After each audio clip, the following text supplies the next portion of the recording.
kids. This is Learning to Dad I'm the cool dad. That's my thing. with Tyler Ross. What I do have are a very particular set of skills.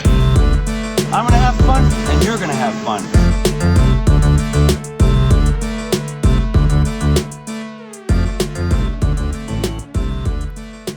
Hey everybody, Tyler Ross here. I'm excited to be with my man, George Davenport. And before we get started, I want to remind everybody to check out the last episode I did for the 30-day dad challenge, which actually George and his wife reviewed and helped me kind of put together. So I'm excited to talk to him and for you guys to check out that last podcast and listen.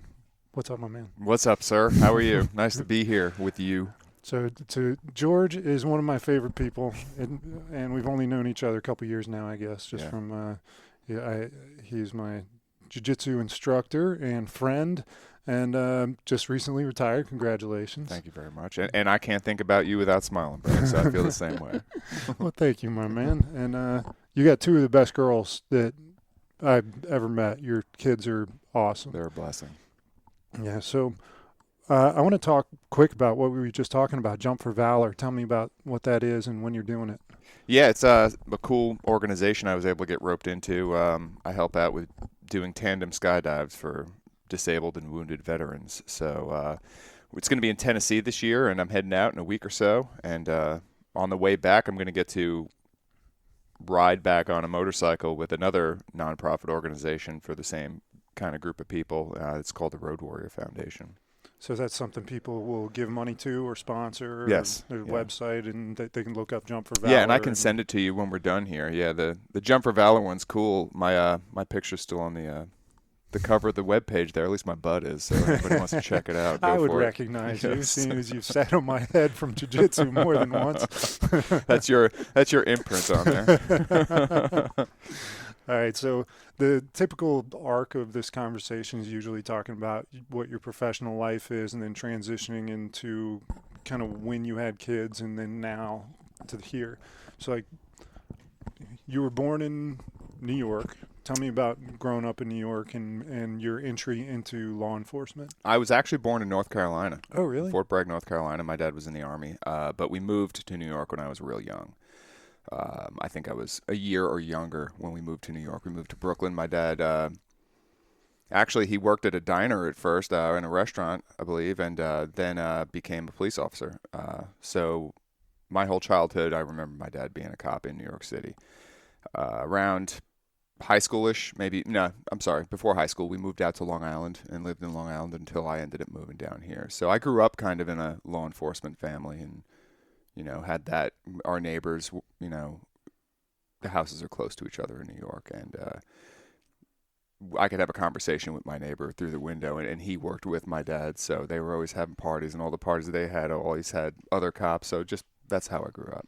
So you feel like at a young age that you were going to be a cop when you were 10? Like, what do you want to be when you grow up? Yeah, it was either that or the military, and way back when I was a kid, the Cold War had ended. There was nothing going on in the world, and I was hearing all the cool stories from my dad and his friends, and it just seemed like the way to go if you wanted to have a little more fun was to do the police job. There was just more action at the time. So what was your first police job? It was here in Virginia. Yeah. Way back then, there was this brand new thing called the internet, and New York City was a terrible job at the time. It was the lowest paid in New York State. Morale was horrible, and my dad was not very supportive of me taking a law enforcement job in New York City, so I started applying everywhere I could. As a kid, I did this thing called the Police Explorers, and just had a more exposure to the job. So I applied online one night to this place in Virginia. Yeah. And lo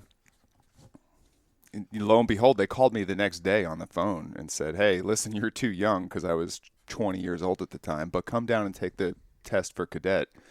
And by the time we're done processing, you'll be close to being 21. So I figured they called me the next day. I might as well give it a try. So drove down and took the test, and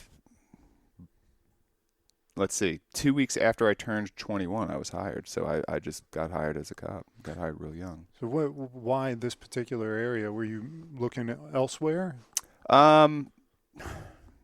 just because it's something I found and applied to. There was a guy who came and talked to our police explorer group who was from Prince George's County. Okay. And he just made it sound like it was the greatest thing on earth down here. He had some cool stories, and he was a real likable guy. And so I started looking around in the area and figured I'd apply everywhere. And, when I first found it, all my friends laughed. They said, "Are you going to be riding a horse, wearing a cowboy hat and stuff like that?" And it turned out to be the complete opposite. Yeah, you weren't so lucky as to be on a horse with a cowboy hat. I know. It would have been so much cooler in hindsight. But yeah, growing up in New York, nothing's New York to anybody else. So everything is the country. So you join the police force in Virginia, and then, I guess you go to an academy and you have to graduate from that, and then what? So you go to a police academy, and then you graduate, and you go to the street, and you get assigned a field training officer, and you ride with that person for a certain amount of months until you're ready to be on your own, and then you're on your own on the street. So I spent the first couple of years on the street. I'm not sure exactly how many now. It's been so long ago. Maybe 7 years on the street before I started moving around and trying new things. So what are some of the new things that you would try? Like I've envisioned law enforcement as, badge, gun on the hip, in the car or on the street, interacting with community, pulling people over, arresting people, arriving to calls. Like, is that inaccurate? Yeah, that's pretty accurate. For when you get out, you go to patrol the street, you're a street cop, and that's your job. But then there are specialty units that you do. Growing up, my dad was in New York City's emergency service unit for 15 years, and that's kind of like their version of a SWAT team. Okay. And they do everything up there. The first time the World Trade Center got struck, my dad rappelled from a helicopter onto the roof of the World Trade Center to take people out. You're kidding. Yeah, he had to rappel onto the roof and clear the antennas so the helicopter could come in and do that. There was one time there was a bomb scare on the Statue of Liberty. He got to rappel down the side of the Statue of Liberty looking for bombs and stuff so it was really cool. He did scuba diving. New York City's got a lot of water, so there was diving operations, and they would go on to the boats and whatnot. So it was always something I thought was really cool and I wanted to do. So when we came down here, that was the first specialty position I put in for, and I learned a lot about myself in that process. But so I had like 6 years on, and I got onto our part-time SWAT team at the time, and that was one of the best jobs I ever had, and I stayed there for 10 years on the SWAT team. And did you eventually go full-time SWAT, or did you stay part-time through that 10 years? Yeah, I did little part-time stints, so it would be, over the summer, I'd spend a season on the full-time team, and that was really good for me. I got a lot of reps training, a lot of reps training other people, and I also realized that I kind of liked the part-time team better because you were the first one to whatever happened all the time. So I got a lot of exposure to even leadership and bringing stuff back to a team. So that was really cool for me. Got to do all the fun stuff, got to do all the helicopter stuff, and it was good times. So went from street to part-time SWAT, and then can you talk about what it's, I know you've been undercover, but can you talk about what it's like to be undercover? Yeah, so that sort of happened. So doing the SWAT team kind of opened a lot of doors for me. I got exposed to everything else on the police department. And before I went to the undercover unit, I got promoted the first time. And there was an opening for a supervisor on an undercover unit, let's call it. And they were looking for somebody with operational experience who could help train and bring the proficiency level tactically up to a certain point, because you were responsible for undercover rescues if an undercover thing went bad. So I was able to put in and luckily got that job. Did a couple of years there. And I'm sorry, what was the question? What would you want to know about it? I was already thinking about what I was going to ask you next. Okay. I've already kind of gone brain dead on what I was asking. Into SWAT, and then all right, let's just zig here for a minute. Let's do it. We'll go down that road. Oh, asking you about undercover and what that was like, the things that you can talk about, like what's that experience like going undercover? I guess you're pretending to be someone else. Yeah. So first of all, going from patrol and SWAT to that, I might as well have quit and gotten a completely new job, because it's so different you need that base level of experience and knowledge, but there's so many new things to learn. So the learning curve was pretty steep, and I'm happy I got that opportunity. But I was more or less, although I was considered undercover, I was running undercover operations. So I would be in the background while the actual guy with, the different name was doing his thing and buying whatever he was buying, and selling whatever he was selling. And I would be running a cover team. So I'd be listening to a wire, working a radio. Sometimes if I was in a car, sometimes you wouldn't have a radio because you'd be in, let's say, a restaurant. Mm-hmm. So that was kind of my role in that situation.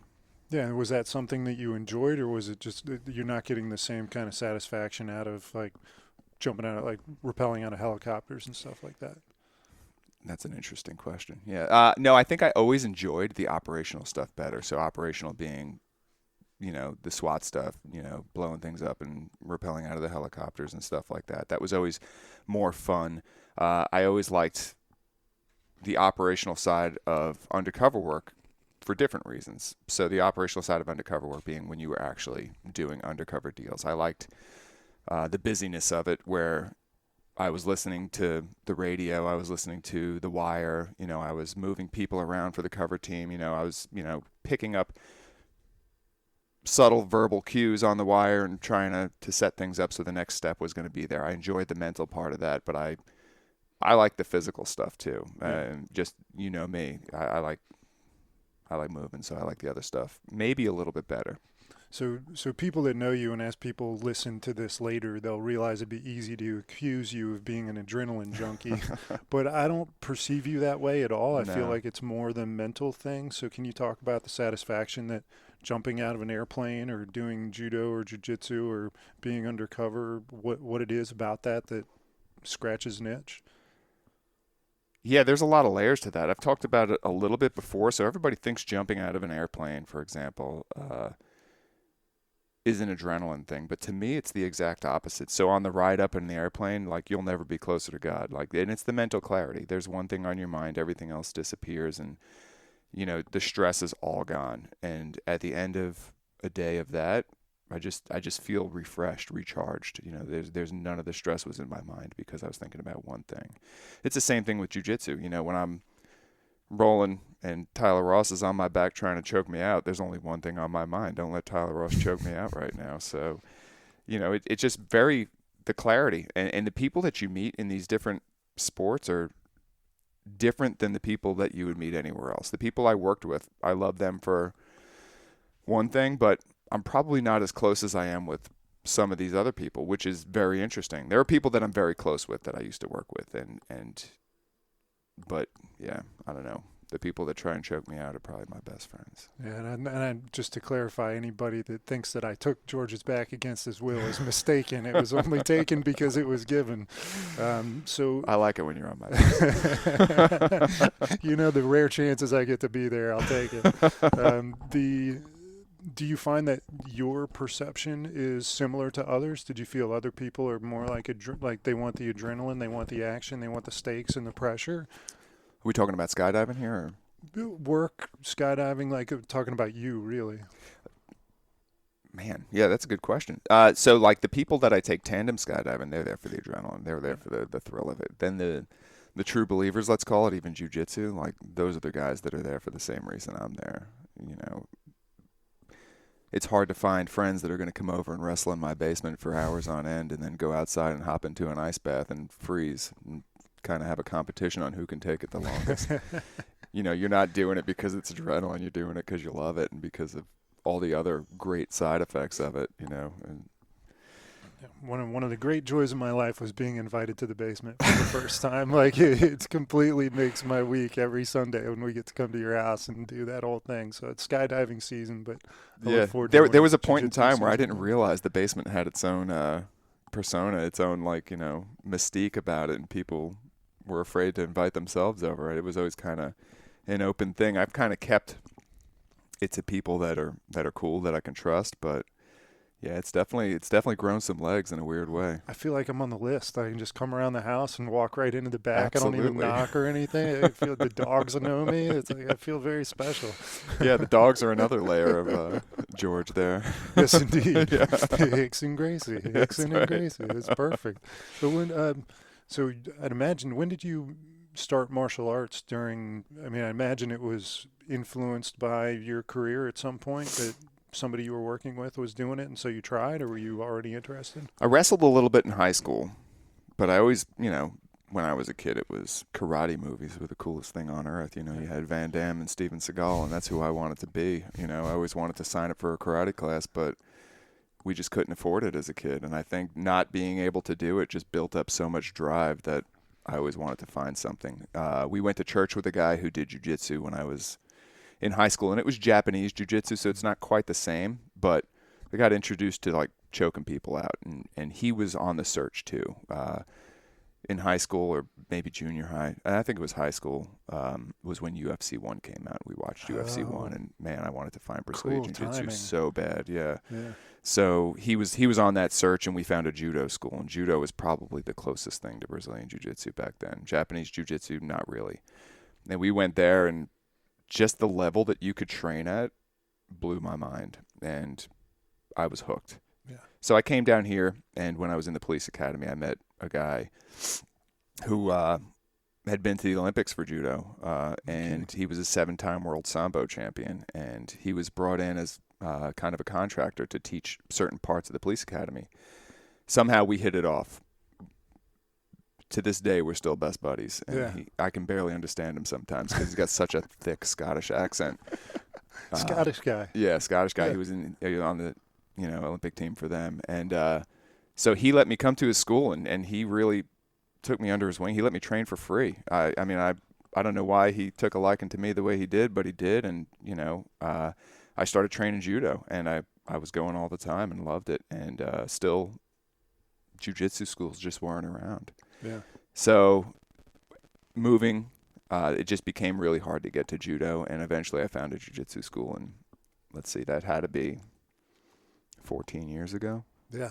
Yeah, so. And you're a 3-stripe brown belt now, so you've earned your stripes and colors for over a decade doing that. And did you find application in your work? Absolutely. There's a lot of politics right now around like chokeholds and all this stuff, but it's jiu-jitsu was the best way to control things. And it really, I think it added a layer of confidence where people just pick up on that, and you don't even have to put your hands on somebody. And then when you do, the likelihood of it escalating to strikes is minimal, because you know this from your experience. You could put your hands on somebody who comes into the gym, whether you know anything about them or not, and within 5 seconds you know how that roll's going to go. You know if you're in trouble or if, okay, I'm going to go easy on this guy. Yeah. And I think people pick that up even without jiu-jitsu training. Somebody wants to get a little froggy and you lock up, they're going to be like, oh, maybe not. Have done that. Yeah. Wrong guy. Yeah, and criminals, this is something that you've probably heard before too, but they're not going to pick on weak people. So if they realize that they're not going to win, they're, bullies are cowards, and that's just how it is. Yeah. It's something you said about almost that confidence mitigating the possibility of a physical interaction. Right. I got to believe that's the lack of that confidence creates more chance of that interaction getting bad. Yeah, and there's the flip side of that coin where I've been humbled. Yeah. I'll meet somebody who's smaller, younger, faster, and I'll size them up from my eyeballs and be like, oh, this is not going to be a problem. And then we'll lock up, and I'm like, ooh, this is going to be a good match, So, yeah, on both sides of the coin, the likelihood of actually getting physical in a real fight where you might get hurt or, heck, this guy might want to kill me, it gets reduced. Yeah. So, in your professional career, which as a law enforcement is now over because, again, congratulations, Thank you. Are a retired man. The trajectory of that career, do you feel like what are some of the things that you might have changed if you had started over, like, or in terms of the way you might offer advice to someone who says, George, I want to take the exact same route you did? Yeah, the job I took is not the job I signed up for, which is a lot of the reason I'm happy to be retired. If I were to advise somebody now, I'd say become a federal agent. Go to a federal agency. Police work is not what it once was. We're not respected the way we were. We're taken for granted, and it's sad. I see people like me getting pushed out, and I'm not the only one who sees it that way. A lot of guys I retired around the same time with feel the same way. And it's going to swing back, and I think we're already seeing it across the country now. Violence is through the roof. Where I worked, the homicide rate almost doubled in less than a year. Or actually more than doubled. I take it back. That's unfathomable. Unfathomable. Yeah. And, yeah, so I would advise people don't do it. Go do something else. But the people who do it, I would just tell them, hey, I love you. Go take a jiu-jitsu class. It's the best thing that you can do to help yourself. Yeah. Yeah, that goes for everybody. Yeah, and that does go for everybody. And so my daughters, they don't have the option. And that's kind of something I decided before they were born. And I think it was one of the best things that I decided because they don't even think about it anymore. They just know, hey, it's jiu-jitsu time. We're going to jiu-jitsu. But for a girl, like, it's the best thing a dad can give her. Like, there's only 2 sports that are going to save your life that I know of, and that's jiu-jitsu and swimming. And the girl, she's probably not going to be the stronger person in an altercation with a guy. So she's going to have to be technical. She's going to have to be able to protect herself. And, as a dad, I could protect my daughters when they're little, but at some point they're going to go to college, they're going to go to school, and they need to be able to protect themselves. And not only the physical fight kind of part of it, but the confidence that they're getting from jiu-jitsu there's no price tag I can put on that. So for a girl, it's super important to me. Your girls are perfect examples of why I am adopting your influence of it's just non-negotiable. As long as you're in this house, you got to go do it. And that's because they're so confident and frankly, their manners are excellent and their interactions are very mature. And I can only hope that my kids have that same level of maturity as they continue on this path and get the influence of you and your kids and the other parents at our jiu-jitsu. Yeah, the other parents I've met and the other jiu-jitsu kids, they're kind of exactly what you just explained. It's just another fringe benefit of that discipline that they're getting, and the friends they're making are friends that I'm going to approve of. One of my daughters wasn't born with the confidence the other one was, so she's learning that, and the other one's learning humility, and they didn't start out loving it. It was just something that they did. But all of a sudden, in these last couple of months, they're liking it. And I'm seeing some super technical stuff for little kids, And you had Jason on the podcast, and his son is, he's going to be light years ahead of where I will ever be in my life. His jiu-jitsu at his age is beautiful. And his maturity level and his resilience and his confidence is striking for a high school kid. Absolutely, yeah. So I got to appreciate that a ton. Yeah. So when did you have kids during your professional career? Like, at what stage were you? Let me see here. So I know that I had taken my first promotional exam right when we got married, and we brought our first child home on our 1-year anniversary. So it was probably a little less than halfway through my career. So I was deep into it at that point. So how did having a kid impact your perspective on your profession? If anything, it changed priorities. Up until then, the only thing I worried about was my job, And after that, well, now I had to figure out how to balance life maybe a little bit. Maybe that's how it influenced it. I feel like I looked at things kind of the same. I don't think a whole lot changed there. Yeah. Yeah. That's big because I was a, when I was just working, that's all it was all about. And increasingly I've improved my balance, and this whole podcast is part of that exercise to improve that. But is there any particular success you felt in that transition from being hyper-focused to having to, not just being forced to spread it out to more to your family, but wanting to spread it more into your family? That attention, that is. Yeah, I was maybe an anomaly, but I always wanted to be a dad. So when the kids came, there wasn't a whole lot of thought about how to transition, and it was just, this is how it is. This is my priority. Now, I had to still do a good job at work, so I just tried to be 100% present wherever I was. So if I was at work, I was 100% focused on work, but when I was off, I was 100% focused on my kids. My wife works too, so luckily at that point in my career, I was more senior and I had built up leave, and I was just able to take days off if she needed the time or if my kids needed the time. It did get tough, especially towards the end, because I had to carry 2 phones all the time, and I was the only supervisor at the time when I left, and so it was constantly going off, and it did get difficult, but again, the priority was always the kids. So if I was doing something with them, I'll call you back, or I'll take care of it, or if it was a super emergency, I'd go handle it and just be right back engaged. Yeah.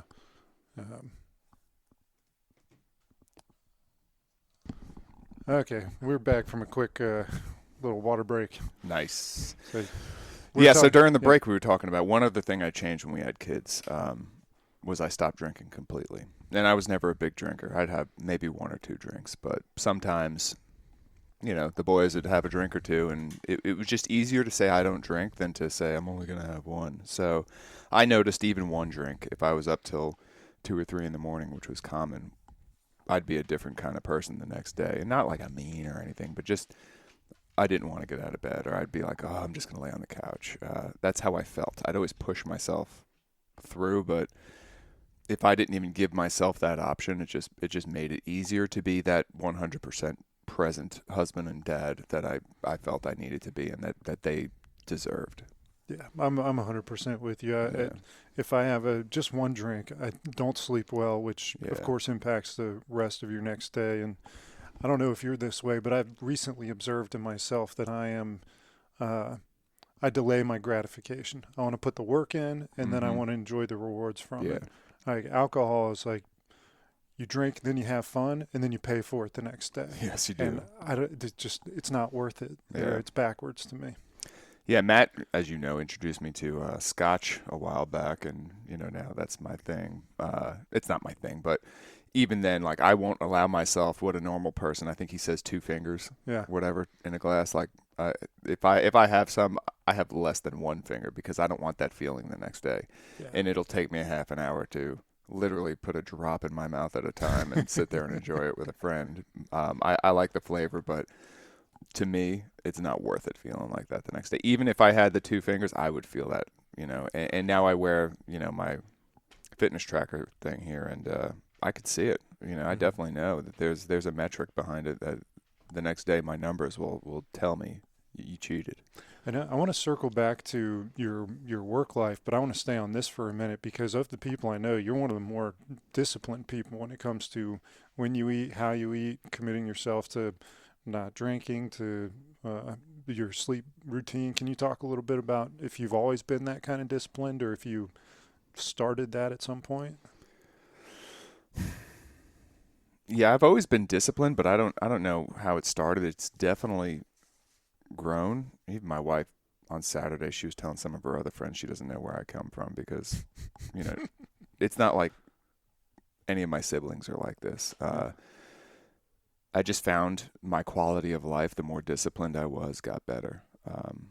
Even with eating, I eat 4 hours a day, and if I cheat, I know it, and it's tiny little things. I mean, all my friends, and this is part of the discipline thing. If I lead a disciplined lifestyle, it doesn't just affect me. Sooner or later, my disciplined lifestyle leads me to other people with disciplined lifestyles. So when I do go out and eat outside of that window, they're eating healthy food anyway. They're other disciplined dudes, and their families are high-performing families too. Everything benefits from discipline. And man, that's one thing I try and instill on my kids is if you make little decisions that are good decisions every day, you don't have to worry about the big decisions. They're going to be few and far between where you have some stressful big decision then, because everything has lined itself up for you. It's those tiny little things in life that separate. Even looking back to high school, if I go back to New York and visit and I see people from high school, it's the discipline that changed people's lives. It's not the kid who did the best in school or got the best grades, because that wasn't me. And I'm blessed. I'm so fortunate, but I have a good life. I have an awesome family, a great house. Everything's good, but I could trace it back to little decisions that made it that way. And if I look at my friends in New York or some of those people that didn't, I can probably trace it back, because I know them, to the little decisions they made wrong that set them up for big decisions that were stressful, that they failed on those decisions too. Yeah. It's wild, isn't it? How those little things. Yep. What's the term? What's the Japanese term where the butterfly flaps its wings and it causes a tidal wave on the other side of the earth? I don't know if you've ever heard that. No, I never heard that one, but it sounds good. Yeah, interesting concept. Yeah. But let's exhaust your work life quick, because I know that you've worked with, you've been on a bike, you've done SWAT. What are some other things that you've done with work? The most fun job I had, believe it or not, it was the bike team. We called it the bike team, but it was actually called the neighborhood patrol unit, and you would ride a bicycle around. It was cool because we were super proactive. I got to pick the team, so it was a bunch of aggressive guys who just wanted to go out and work all the time, and everybody loved riding a bike. But we also got to do all the community events, and we got to do, they called them bike rodeos for little kids, and we'd set up cone courses. We'd do that, and then at night we'd go out and we'd get criminals, and it was just great. Part of that was they called it the CAT team, and it stood for Christmas Anti-Theft Team, and they later they changed it to Holiday Anti-Theft Team. But you'd essentially go in the malls, and you'd work in the malls in plain clothes, and during the holiday seasons you get shoplifters more or less, but there were it was organized crime crews that would come from like Detroit and stuff like that would come, and just Northern Virginia is known as just a prime target. No kidding. So we were in one of these smaller shopping centers, and the biggest one around in the region would say it's Tyson's Corner, no doubt. And they have a team that's there 7 days a week, 365 days a year, 24 hours a day.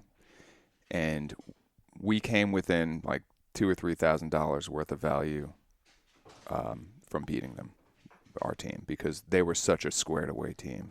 And we were only there 4 days a week for 8 hours a day. Wow. Yeah, and we just had a super good team. And working with people like that were high performers, and it's contagious, and it was a lot of fun. Just a good group of guys. Yeah, it's back to that discipline. It all kind of circles back to that, doesn't it? Yeah, and that's one of the smartest things I ever did on that team was I got to pick them, and I got to set the pace, and every day we would start as a team workout, and we would just do things as a team, and it would take away from a little bit of time operationally, but the value of that time went through the roof. Yeah, you have any gratuitously fun stories of tackling somebody or something somebody said or anything that you can share? Well, the particular year I'm talking about, we actually got 3 people that were wanted for homicide.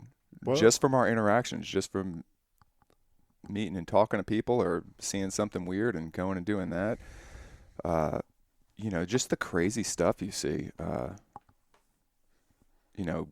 One of my guys, he got recognized, so I said we're working in plain clothes, which is different than undercover. Plain clothes is like you're not hiding the fact you're a cop, you're just not wearing a uniform. Undercover is you have a driver's license with a different name and a social security number and all that stuff. So somebody recognized him as the police and said, "You're the racist MF and cop that blah, blah, blah," and just attacked him in the middle of the mall, and then it turned into a show. Just stuff like that, just crazy stuff you wouldn't expect would happen. How can somebody be that crazy? But it did happen.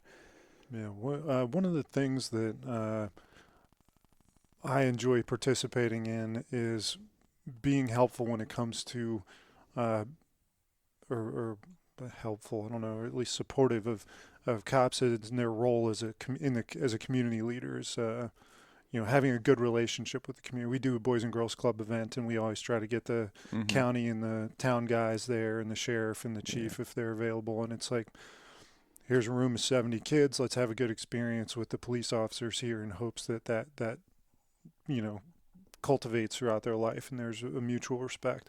Can you comment on that at all in your experience with community police? Yeah, that's kind of like the bike rodeo that I said. So I got to do a lot of those, and I always liked them because people were excited to see you, which the police don't usually get a lot.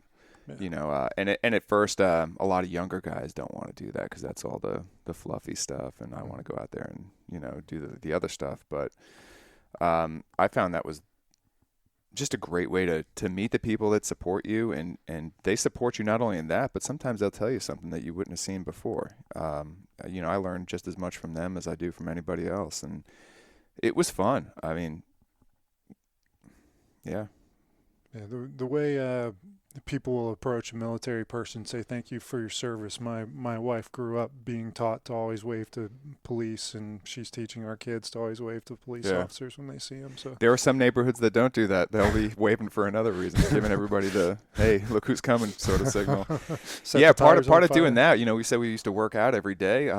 You know, we would go to these community events, and you know, we got access to a pool, so my guys would go work out in the pool. We'd go swim laps and stuff, and you know, some of the kids we met would, you know, be so excited to see us there. So. Yeah, that's great stuff. Let's get into a little bit about your approach on parenting. Like, can you talk to me about your growing up, because you got a bunch of siblings.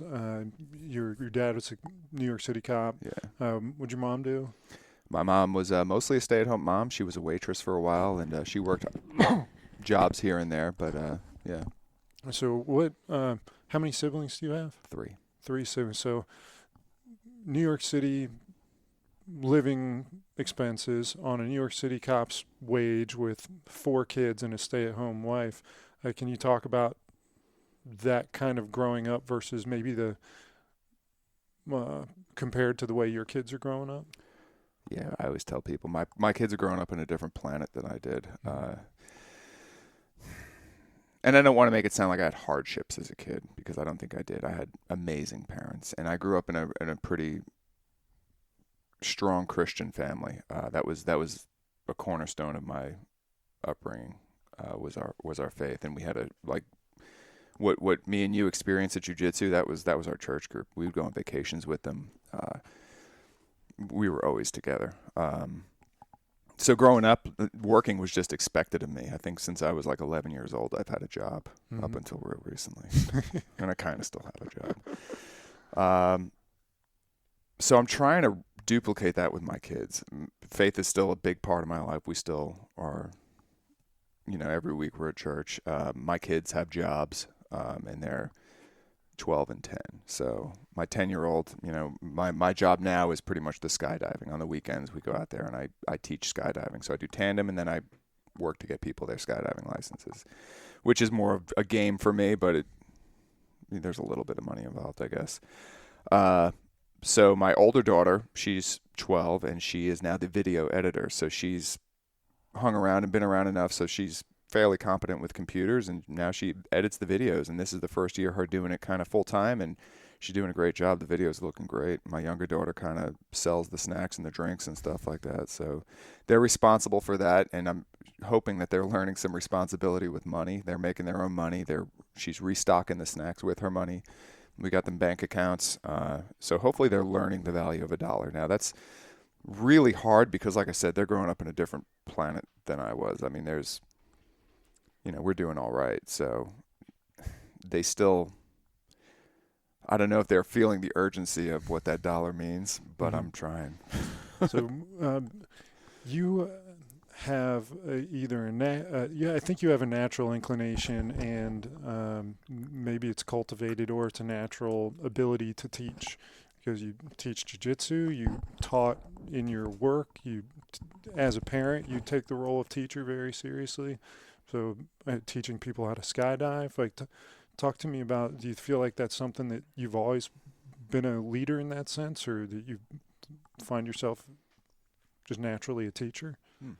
Yeah, I never really thought about it. I guess I've always wanted to teach, even as a little kid, or, even Boy Scouts or whatever I did. I kind of enjoyed leadership roles. I always liked it. And then early on, I kind of wanted to help teach. I found teaching was the best way to learn, and really kind of thought it was cheating almost. So I got instructor certifications pretty early on in my career in the police department, but I really, really saw how you could learn from teaching in some of the SWAT stuff. So if I got to play the bad guy, for example, I got to see all the mistakes. I got to see everything, and I got to really, shape how that training would go just by doing that. And once I start learning about something, like, I get excited about it too, and I want to share it. But teaching, yeah, I don't know. I really enjoy it. And I think this is something we've talked about. My goals change as I get older too. So there was a point in time in jiu-jitsu where you just want to be the best jiu-jitsu guy on the mats, right? Like, you want to compete and win and all that stuff. But as I'm getting older, my ultimate goal now is to eventually give a black belt to my grandchild that's not even born yet, Yeah. Now I just want to be the best coach. So that's the competition for me now. Like, I watch everybody else and I'll steal their good stuff and try and mix it with this one. And when I travel, I like dropping in different places. But, I call the basement my laboratory. This is where I kind of test everything out. And I'm kind of teaching myself when I show the technique on Sunday, like, I'm kind of teaching it back to myself at the same time. And maybe I'll play with it the week before and, kind of see if I can land it a couple of times. But I'm really refining it there. And it's been a great way to teach me how to teach. I think even if I liked doing it as a kid, it's eventually gotten better and grown some legs just because of the reps that I'm putting in, Did you have any tremendous teachers that influenced you or inspired you? Yes, I've had some really good teachers. I would say Maurice was a great teacher, the Scottish guy I was talking about earlier. But I think more than that, the bad teachers taught me. Yeah. Because I just didn't want to be like them, and I saw how much better it could be. So I'm trying to do that way. I was intimidated about teaching kids. Mm-hmm. I didn't want to say the wrong joke or anything. I got that government issued sense of humor sometimes. That's what I call it with my kids. Sometimes I'm afraid of what they're going to say because they laugh at my jokes sometimes, and sometimes I'm like, oh, I don't know if that was the right thing to say, but that's been the best thing I've ever done, was teach the kids. I mean, I love it. And when I say I love it, I mean, I love those kids. Some of those kids, you show up and they give you a big hug and they're just so excited to see you. And I went and did one of the competitions recently where I coached a competition, and just the emotion that the kids have, and there's no hiding what they're thinking, and I love it. So it makes me want to do it even more. Yeah, that's really good. Now that my kids are 5-6 weeks in, I'm starting to get that same feeling. Like, a kid will hug you and forget what your name is, but we've got this thing going on. Yeah. Oh, there's some kids that are in little kid class, which I don't really get to make it anymore because of the timing. But some of those kids either remember me from when I was showing up, or they have like an older sibling in the other class, and that older sibling has clearly said something about me that a younger kid has picked up, and I'll show up and they'll be so excited. Yeah. And it's just, I mean, how do you not get happy when that happens? Right. It's the coolest. It's the purest form of gratitude and love, is just a little kid that likes you. Yeah, you make an impact in their life, and it's pretty cool. Yeah. Well, do you feel like you can teach other kids and your kids in the same way, or do you adjust your approach?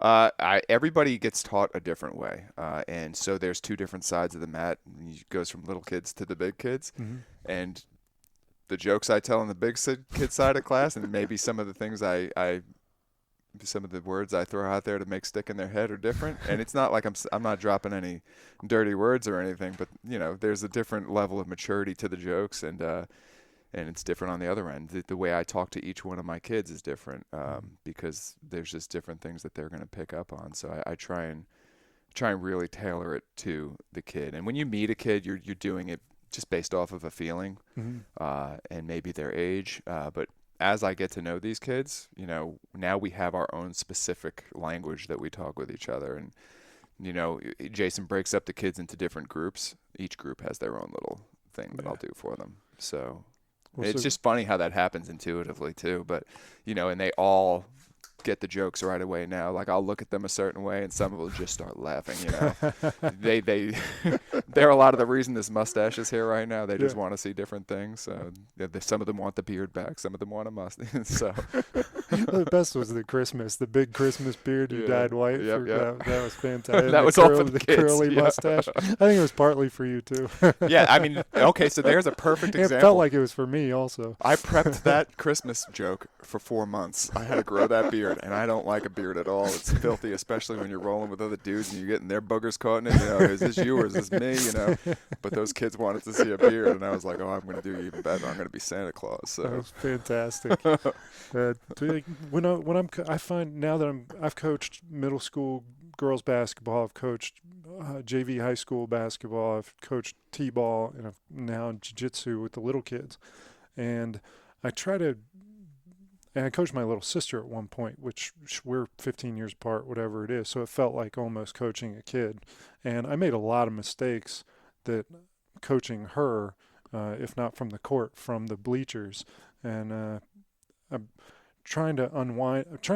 It's hard for me to take a step back and not want to be completely hands-on with my kids. So when I'm on one side of the room, I make sure to be on the other side of the room coaching the other kids so that other people are coaching my kids. Yeah. Do you have any difficulty coaching your own kids or different obstacle versus other kids? No, I don't have difficulty. I've noticed that one of them relies on me a lot. Mm-hmm. So I try and go on the other side of the mat sometimes. And I'm peeking over there, but she's getting a lot of growth from listening to somebody else talk too. And I'll pop over there once in a while because she likes it. I'm lucky both my kids like it when I coach them. And I think a lot of that's just because I'm not hard on them. Like, they don't have a choice to go to jiu-jitsu, but there's never been any pressure to compete. So I tell them, I don't care how this match goes. I just want you to give it 100%. And they know that, and they're happy. And if they get caught, they actually giggle about it, and they got caught, And if they win, that's great too. And then they eat, like my older one now, she's getting to the point where she's getting good. Like, she's got her move, and she will bypass everything else just to get there, and she'll kind of let somebody put themselves in a spot. And that's really where jiu-jitsu and the art comes in, is when you can kind of shape it how you want to. So she'll get a new kid, and I'll be like, and she knows the speed to go at. Mm-hmm. She'll keep that gas pedal on so everybody's working, but she's not going to just annihilate them at the same time too, which is something I like about Dane. Sometimes Dane will, he'll just get called in, and he knows he's not going to go rough with this person. Or sometimes the little kids, they love him so much, and they just want to grapple with him, and he knows how to go that speed with a little guy, where he's not even going to submit him, but he's just going to let them feel like they're working really hard and maybe doing good things. And I love watching that, how a kid picks up on that, and the kid, their ego's in check, then they can do that. And I think ego is an important thing as long as you control it the right way. It's definitely one of the most moving things to me about kids in jiu-jitsu is the culture of being pulled up and then reaching behind you and pulling up the person that's not there. The ability for kids to teach other kids, or whatever it is, that value system, I'm very proud to be a part of, and to see happen is really cool. Yeah, that's funny you say that, because I'll even joke around and call some of them Coach whatever, Coach Dane, Coach Layla. She is Coach Layla. She's a ninja. She really is. Yeah. One of her other nicknames is the Little Wizard. But I tell her that. I'm like, everybody watch her. She knows what she's doing. I watched I don't know how old this kid is, probably 8 or 9, pull off a perfect omoplata on another 8 or 9-year-old that knew it was coming. Mm-hmm. It's like, and then they talked about it afterwards. Like, here's what happened. You see, it's cool. Common, especially in big kid class, where the kids will stay late to show each other their tricks. Yeah. And they're super technical with them too. There's some stuff that I'm just like, wow, how do you know that? So I suspect that you and I both value the characteristic of resilience and trying to install that into our kids. What are some of the ways that you try to get your girls to be resilient? I think jiu-jitsu is the main one. I mean, they have to work hard, and that's, resilience. That's a good one. So part of the struggle of like the money thing and them growing up on a different planet, they have to have some kind of struggle, and I just can't give it to them unless I manufacture it. Like, they're not, they go to a private school, they live in this house, so they have to be resilient from something. There has to be some sort of struggle to have a need for resilience. So making them work on the weekends, having them responsible to a job, responsible to a boss that's not me, having to interact with other adults. You know, we have this gym that we're sitting in right now, getting down here and doing workouts, doing pull-ups. You know, they have certain things they're supposed to do every day. They're responsible for jobs in the house, and that's even hard for me too, to not just do them when they're at school during the day and kind of save the dishes for them when they get home. But I think that's kind of important. We all want to make things as easy as possible, Yeah. and that's, I guess, one of the harder parts of parenting is making that conscious decision of, I'm not going to do the easy thing. I'm going to do the thing that benefits them. Yep. Over the course of time and practice. Yeah, and it's in my nature to do it. If there's something there to be done, to just do it. Like sitting there and looking at the dishes, for example, it's like, it's painful. Yeah, I had my kids mulching yesterday, and their job was to fill up the wheelbarrow while I would go dump it and spread it. And I timed it. It took me about 40 seconds to fill up the wheelbarrow. It just 20 scoops and you're done. And it took them no less than 6 or 7 minutes, the two of them with 2 shovels, to fill this thing up.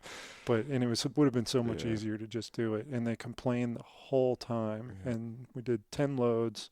And then after they were done, they felt like they had done everything perfectly. They felt accomplished. That felt good to do that. So we go on hikes too, and we found this one hike where there's this, I'll call it a cliff. I mean, it might not be a cliff, but it's high, and there's the waterfall, and both my girls are at the point where they're jumping off of this thing, and I think I might have shown you the video. I think I've been to that one. But it scares the crap out of most adults. But just stuff like that, encouraging them to really step out of their comfort zone and take a little bit of a risk, and it's a calculated risk. It's not really even a risk. They're going to hit water, but you know, both of them are super comfortable with that now too, but they weren't.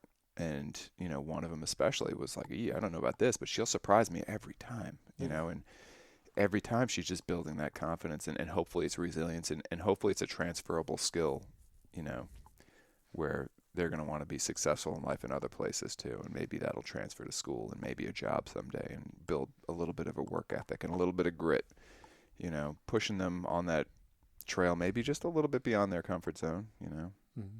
And then it's your job to be patient with them when they start complaining. And I mean, I've been at the point where I had to carry one of them back one time, you know, and actually that was only because she got stung by a bee. You know, they're pretty tough kids. So this is, well, I'm going to jump backwards. So I would almost define exactly this last 30 seconds of conversation as what our job is as a dad. Yeah. Like, what are some of the other, you know, job descriptions that you would add to, like, this is what a dad does? A dad puts himself last. You know, when I had kids, I knew I wanted kids, and I made a commitment that, you know, it wasn't about me anymore. And when I got married, the same way. But if I'm tired, it doesn't matter. That doesn't get a vote. I'm a dad first. I'm going to go into this other story because it's really, I think, important for a dad and relevant to this conversation. But early in my career, I was involved in, let's call it a shootout, and one of my best friends got killed. And the next day, one of the kids asked me if they were getting a new mom. And that was super hard on me. To this day, it shakes me. But I wouldn't trade that experience for anything in the world other than for it to not have happened. But if I can take that and learn from it and realize that my time with my kids is limited, and I don't know when that number is up, I'm not going to waste a single day. Every single day they're getting 100% of what I have. Every single day. And I've been able to do that. I remind myself every day, especially on the bad days, nope, today's not the day I'm going to give you less than 100%. You know, I might be in a bad mood someday. I might snap one day, but, you know, I'm always there. I'm going to apologize for those things too. But it's just not even an option. It's you know, it's why I like intermittent fasting, because after 4 o'clock it's just not an option. But, you know, That's it. What was the question again? I kind of lost it with that story. No, but with that story in mind, short of having that experience where, someone close to you has to die, if you were to manufacture that kind of experience for somebody or give a parent a piece of advice to create that sense of urgency, is there anything that pops into your head that you would share? That sense of urgency, it's kind of the same thing. My kid's growing up on a different planet again. Like, I don't know if I can refabricate that. I don't know if it can happen. Even when I tell my wife I love her goodbye when she leaves every day, I don't think she gets it. The level. And now I know why my dad did it the way he did it when he would leave for work. No matter how bad of a day it was, no matter how mad he was, he'd say he loved me before he left. And he had a similar thing happen in his career that I remember when I was a kid. One of his partners got killed. So I don't know. That's a good question. But that's why I say I wouldn't trade it for anything other than it not happening, because it really does drive it home. And as a dad, I would just say give it 100% all the time, especially on those days when you don't want to. Even like if we talk about lifting weights, the days that I'm tired are the days that I call myself names in my head and I go down there and I do it. I'm like, what's wrong with you? Get down there. Yeah. Squeeze it out. And I'm always happy I did. You'll never be sorry that you were a good dad at the end of the day if you started out having a bad day. And so what value is that built on, or what emotion is that built on? Is that like, I'm so grateful for this breath that I'm going to do this? And is it, just putting your head down and brute forcing your way to be the best that you can? Like, what do you think is the inspiration to do that? To be a good dad? To be enthusiastic about life as many breaths of the day as possible. Because I don't deserve any one of those breaths. God's blessed me every single day, and I only have one life, and I'm only going to live it once. Once a day is gone, I can never get it back. And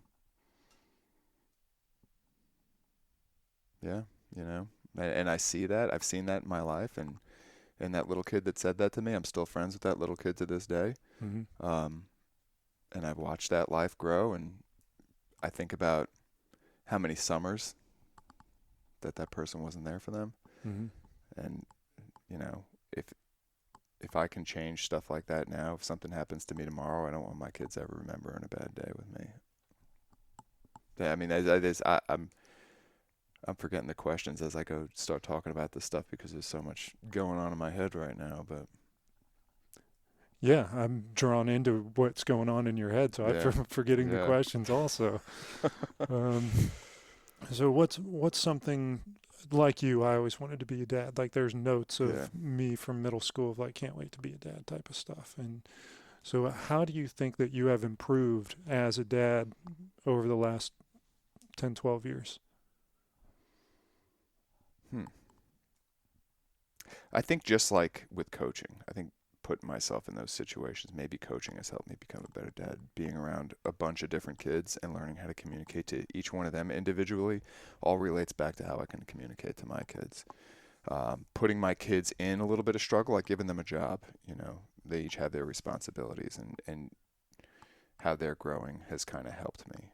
Dragging them along on my hobbies has helped me.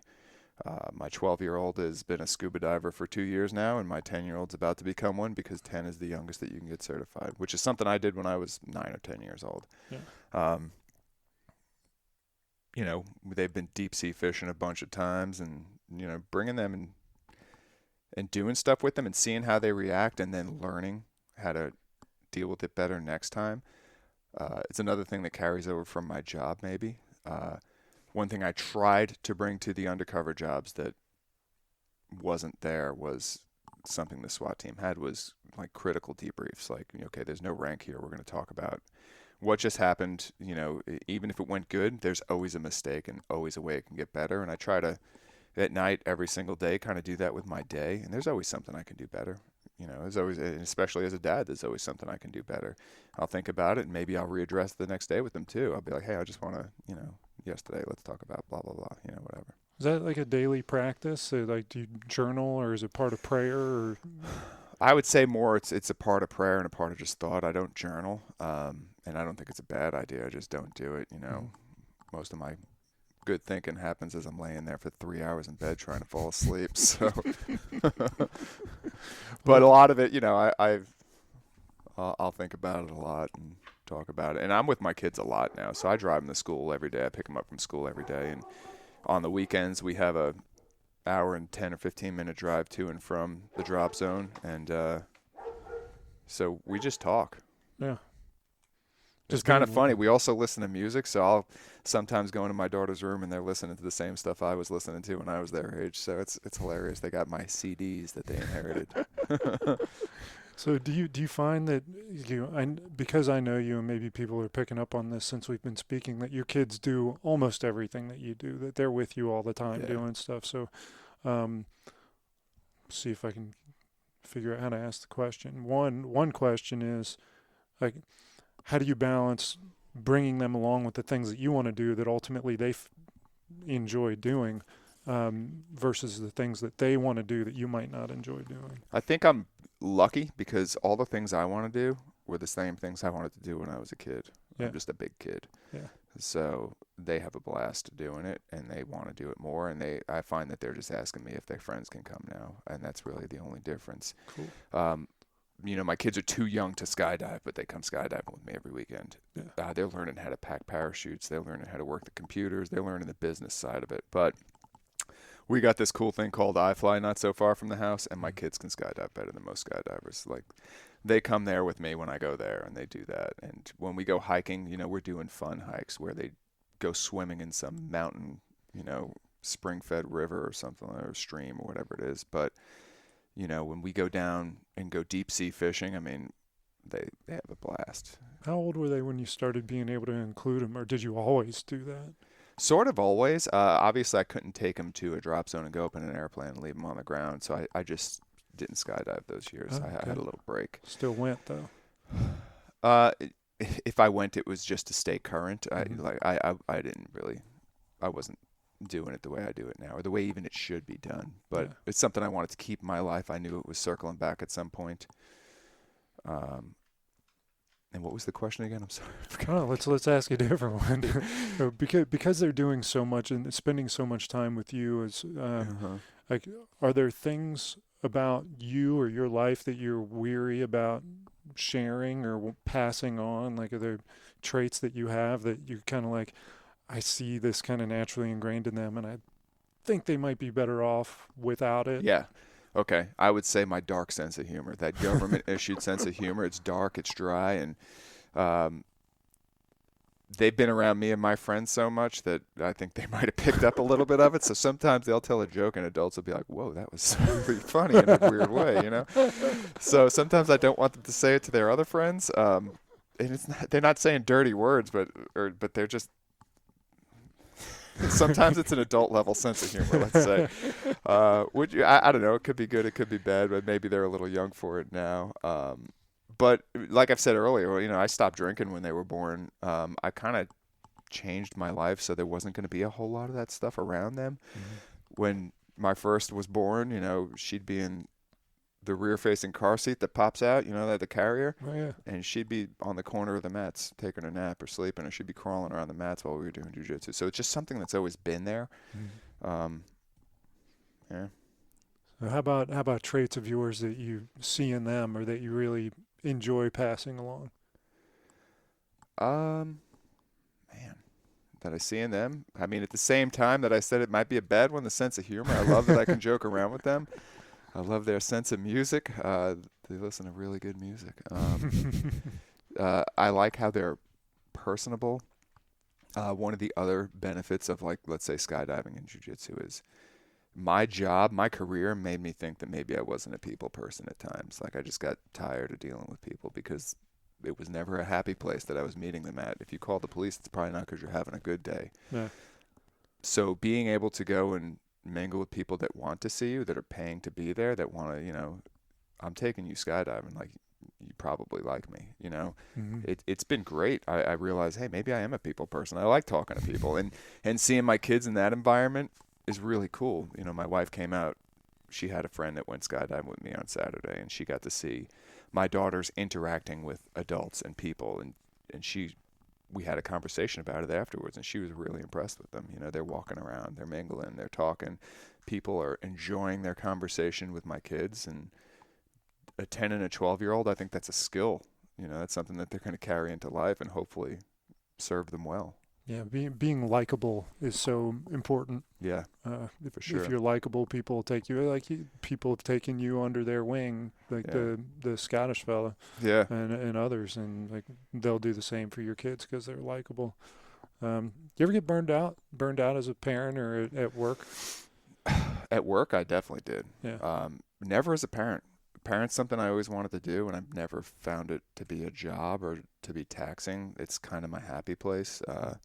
If my girls are with me, I mean, there's no better day than that. And I've never experienced a day where it wasn't like that.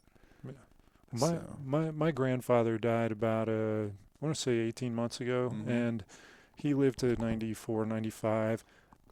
Never exercised. Never ate a piece of meat that wasn't burnt to the bone, and I don't think he ate anything that wasn't brown for the 96 years that he was alive, or 94.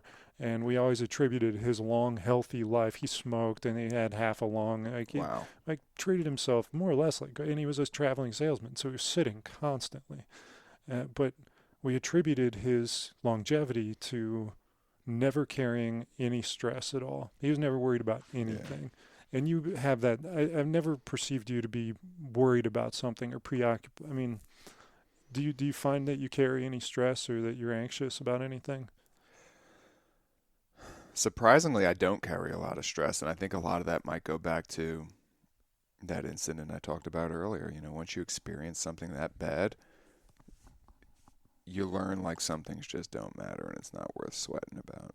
Yeah. You know, up until I retired, there was some stress, like especially, you know, these last couple of years with Corona and all the anti-police stuff, like I'd get some phone calls from bosses that were just like, why is this a problem? Like I couldn't have forecasted this in a million years.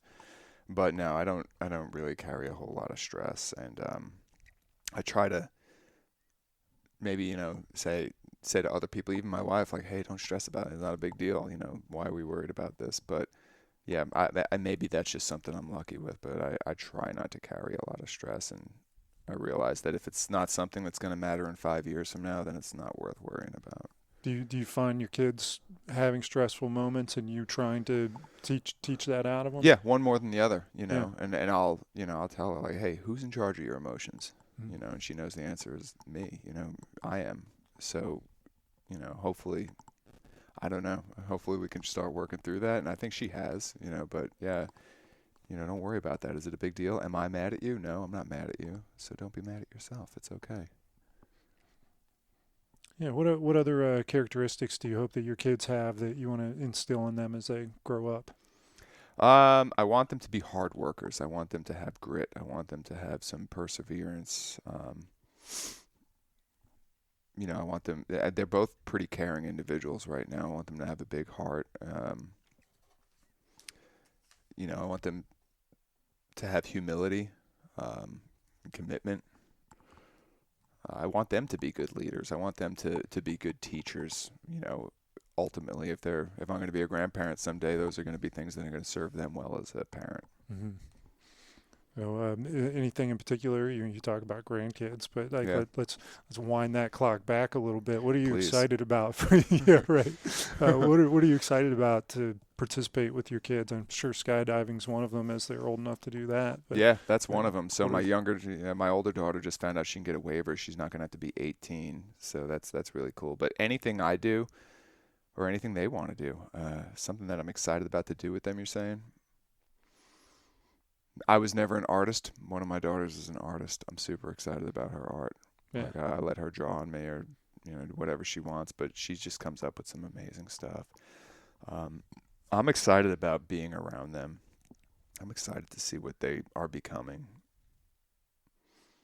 I mean, yeah, anything excites me when it comes to them. I mean, I don't care. If they like it, I like it. It's kind of like, have you ever had a bad day or needed a break? Was that the question before? Like, no, it hasn't happened. And maybe that's something I'm lucky, but I've just never felt that need, like, to have a break or to not be there. if it's something they want, it's something I want. What's something your kids have taught you? That's a good question too. Something my kids have taught me. I don't know. Let me think about that one. All right, let's circle back to that one. Yeah. So, tell me about the way that your style of parenting contrasts or overlaps with your wife's, with the kid's mom. We got a lot of overlap, but contrast is definitely what she would perceive as my willingness to take risks or to let them kind of step outside of the box, like the jumping off into the water, or when they were little. I would throw them up in the air and catch them and stuff like that. And psychologically, I read a study one time that that's actually really good for them. It builds trust. But Gracie's did that.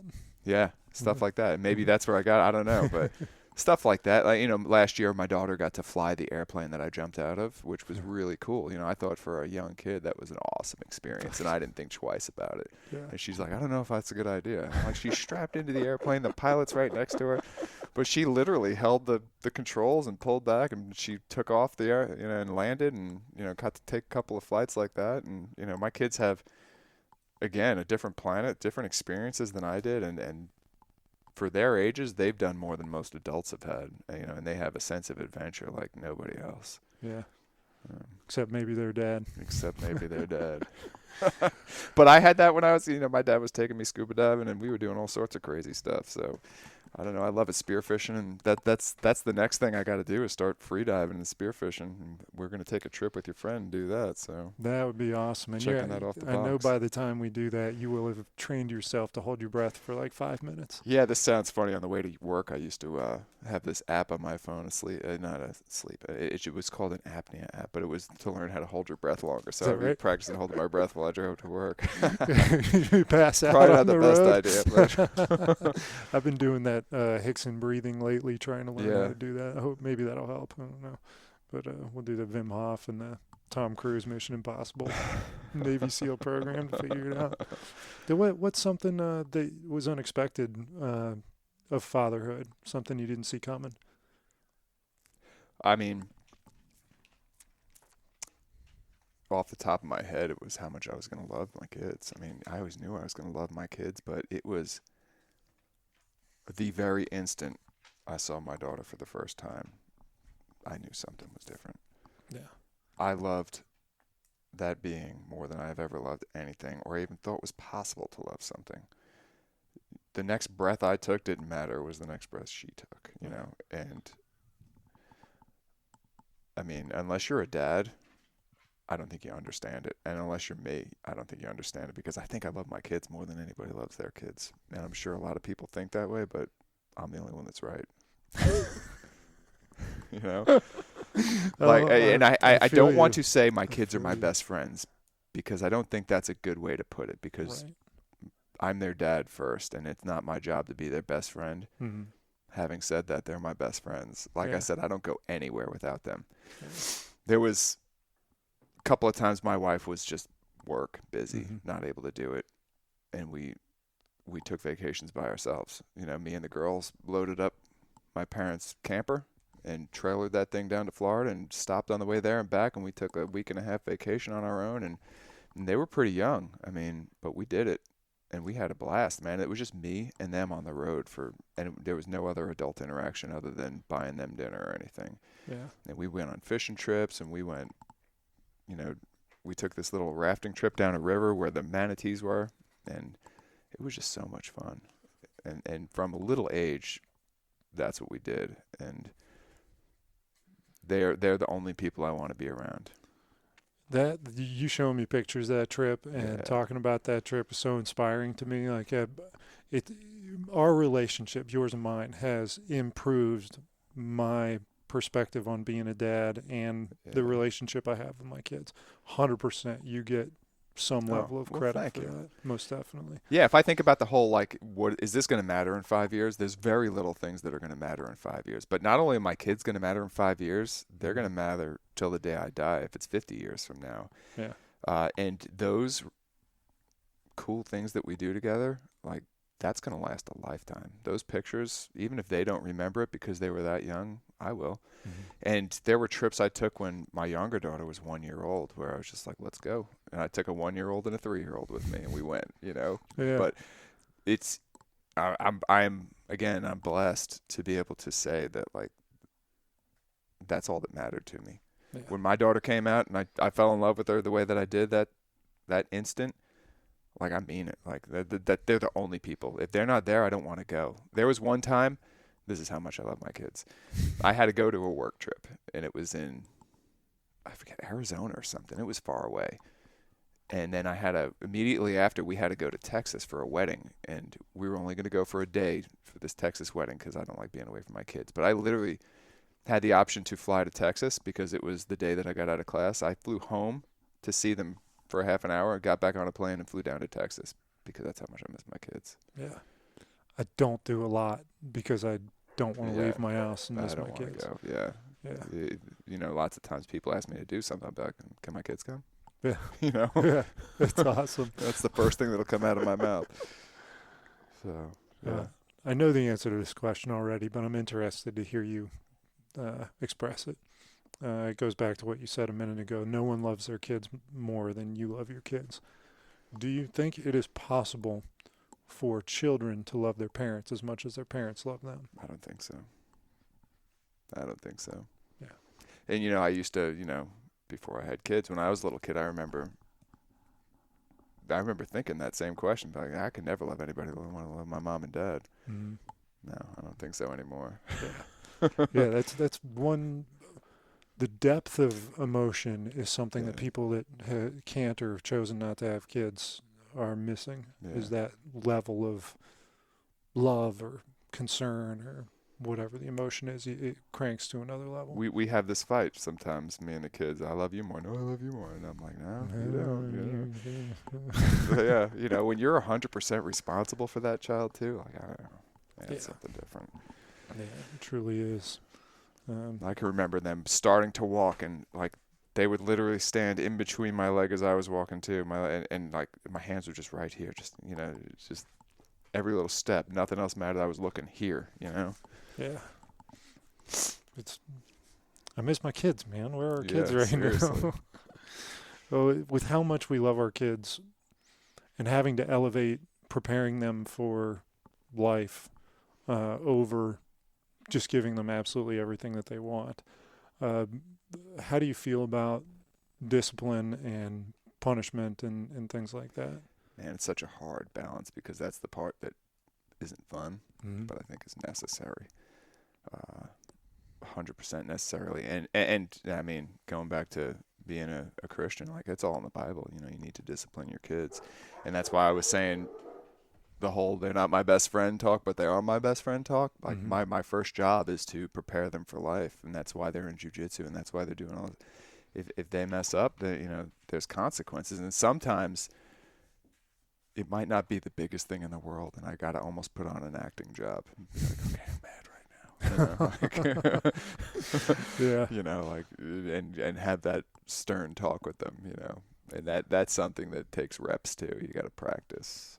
Maybe by being a teacher that helped too, The hardest is when they say something that's hilarious, but you got to make it like you're mad at them. And then you leave, and then you look at your wife and burst out laughing. Yeah, you've done something 100 times worse when you were a kid. But so this is a learning moment, So, yeah. Are there any particular, punishments or threats or anything that you found effective? Again, it's different with each kid. Yeah. There's the younger one. She loves to have movie night and a sleepover. So that's the one thing I could take away that has true value to her. Well, let's talk about education for a minute. Like, what is the importance of education in your household and for your kids to have? It's so important, and I think a lot of it's because I was such a terrible student. I was not the best student. I was not as engaged as I should have been in school, and it's a miracle I ended up where I did in life. I figured a lot of those lessons out later on, maybe even once I was in my career, to apply myself and to try hard at things. But I was always just a physical kid. I didn't like reading the books and studying and stuff like that. Whereas my wife is the opposite. She was probably like the model student, you know, always won the awards, always won the spelling bees, and, you know, so it's probably something I value even more than her as a parent, because it's something that, man, I accidented my way into a good life, you know. I just, and maybe that goes back to grit. The one thing I was blessed with was just the grit, and like, if I was going to do something, there was nothing in the world that was going to stop me, you know. I would find one way, over it, under it, around it, I'd get it, you know. Yeah. So, you know, and it wasn't always the easy way, but to me, the value of sending them to the school we send them to, and, you know, getting a tutor if they need a tutor, getting the help, or, you know, finding some way over, around it, under it, through it, whatever, is, there's no words to it. And I spent a lot of time, especially with one of them, working with school stuff. You know, I do homework with her every single night, and I get tutors, and, you know, because it's one thing I worry about. You know, I'm afraid for them as they're adults. If, you know, there's so many times people who are successful have kids that end up not being successful because they take it for granted. You know, they didn't have to work for it. They're just handed to them. Mm-hmm. So I want to make sure that they're working for it. And on a bad day when they're tired, we go to jiu-jitsu anyway, you know, because I want them to know that you need to work hard. What's an instance in your life where you really had to exercise that grit and perseverance? I mean, the grit and the perseverance. I don't know. That's a good question, because if I wanted it, it was always something that I did. When I put in for the SWAT team, it was something I really wanted. Mm-hmm. So I would drive myself to the Marine base, to Quantico, like 3 times a week.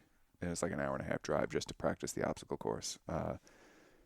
You know, I would be that goofball at the range who was in between rounds of fire, I was dropping and doing as many push-ups as I can, so my arms were just exhausted to get up and shoot again.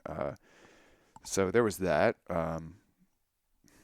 But I never really looked at it like it was grit or perseverance or work. Like, it was just the ends to a means, maybe. Just one of my goals. It was fun to me at some level. Like, I don't know. That's why I love you so much, Tyler. You're one of my friends that is like, you call it ride or die, but that loves to suffer with me, you know? Yeah. My friends choking me out or working, like, I get something out of being the last person to stop rolling. Like when everybody else is sweaty and tired, I would like one more round, you know, like, go. You know, or let's go in the ice bath or something like that. When it gets to that point, like, that's when I turn on. Mm-hmm. And maybe that's a blessing and a curse too, because it takes that long for me to get going, you know? Yeah, hard work is a phrase I've been thinking about the last couple of days, because I'm trying to teach my kids, like, I know you don't want to mulch 7 more wheelbarrows, shovel 7 more wheelbarrows full, but this is your mind versus your willpower, and trying to teach a 6 and 7-year-old that I haven't figured out, but it definitely doesn't feel like hard work is the right expression. But the thing that entered my mind that I've never really heard the story about from you is your motorcycle accident, and recovering from that is not something that you chose to. You had to do that. Like, can you talk about that experience? Yeah.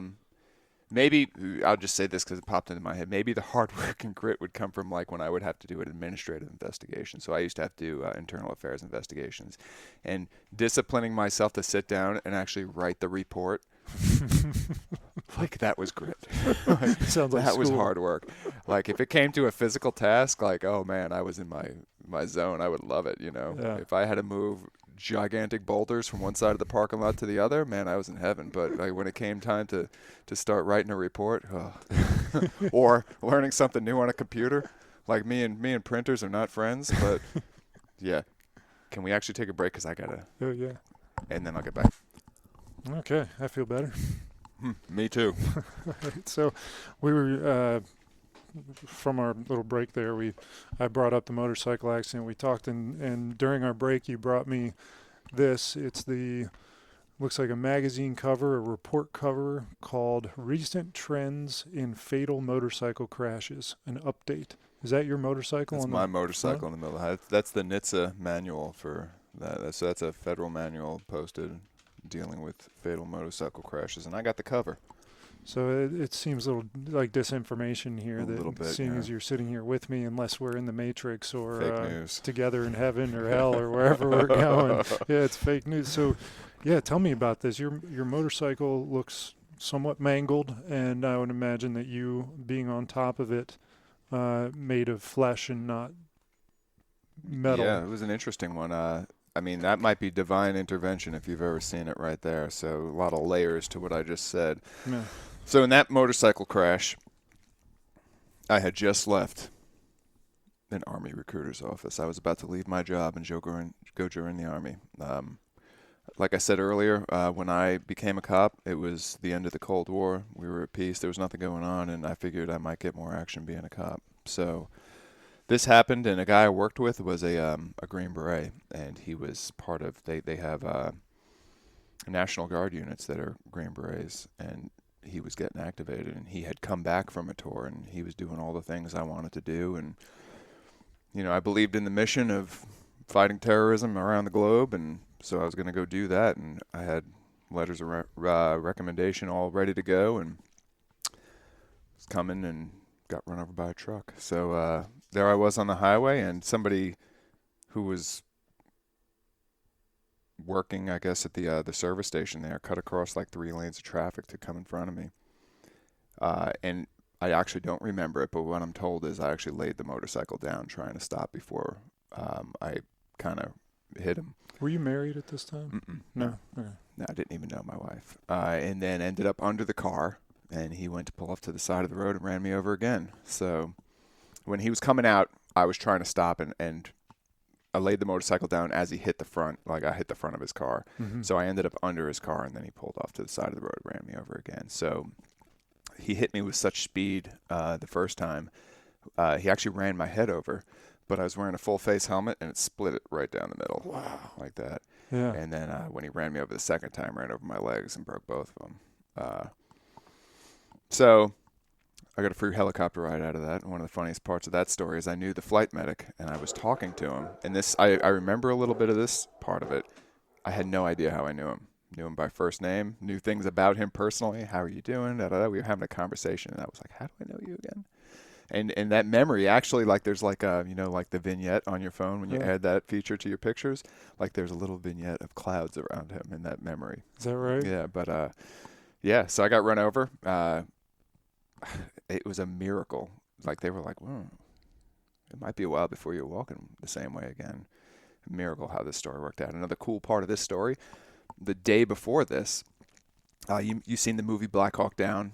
Oh, years ago. Yeah. The helicopter pilot that got shot down named Mike Durant. Mm-hmm. He had came and talked to the one of the units in the police department that I was associated with, and he needed the ride to the airport the next day, so I gave him a ride to the airport the next day, and we just had a good time talking and laughed it up. We actually went to the wrong airport first. He didn't realize he was supposed to be at Reagan, not Dulles, so we had a fun ride to the airport.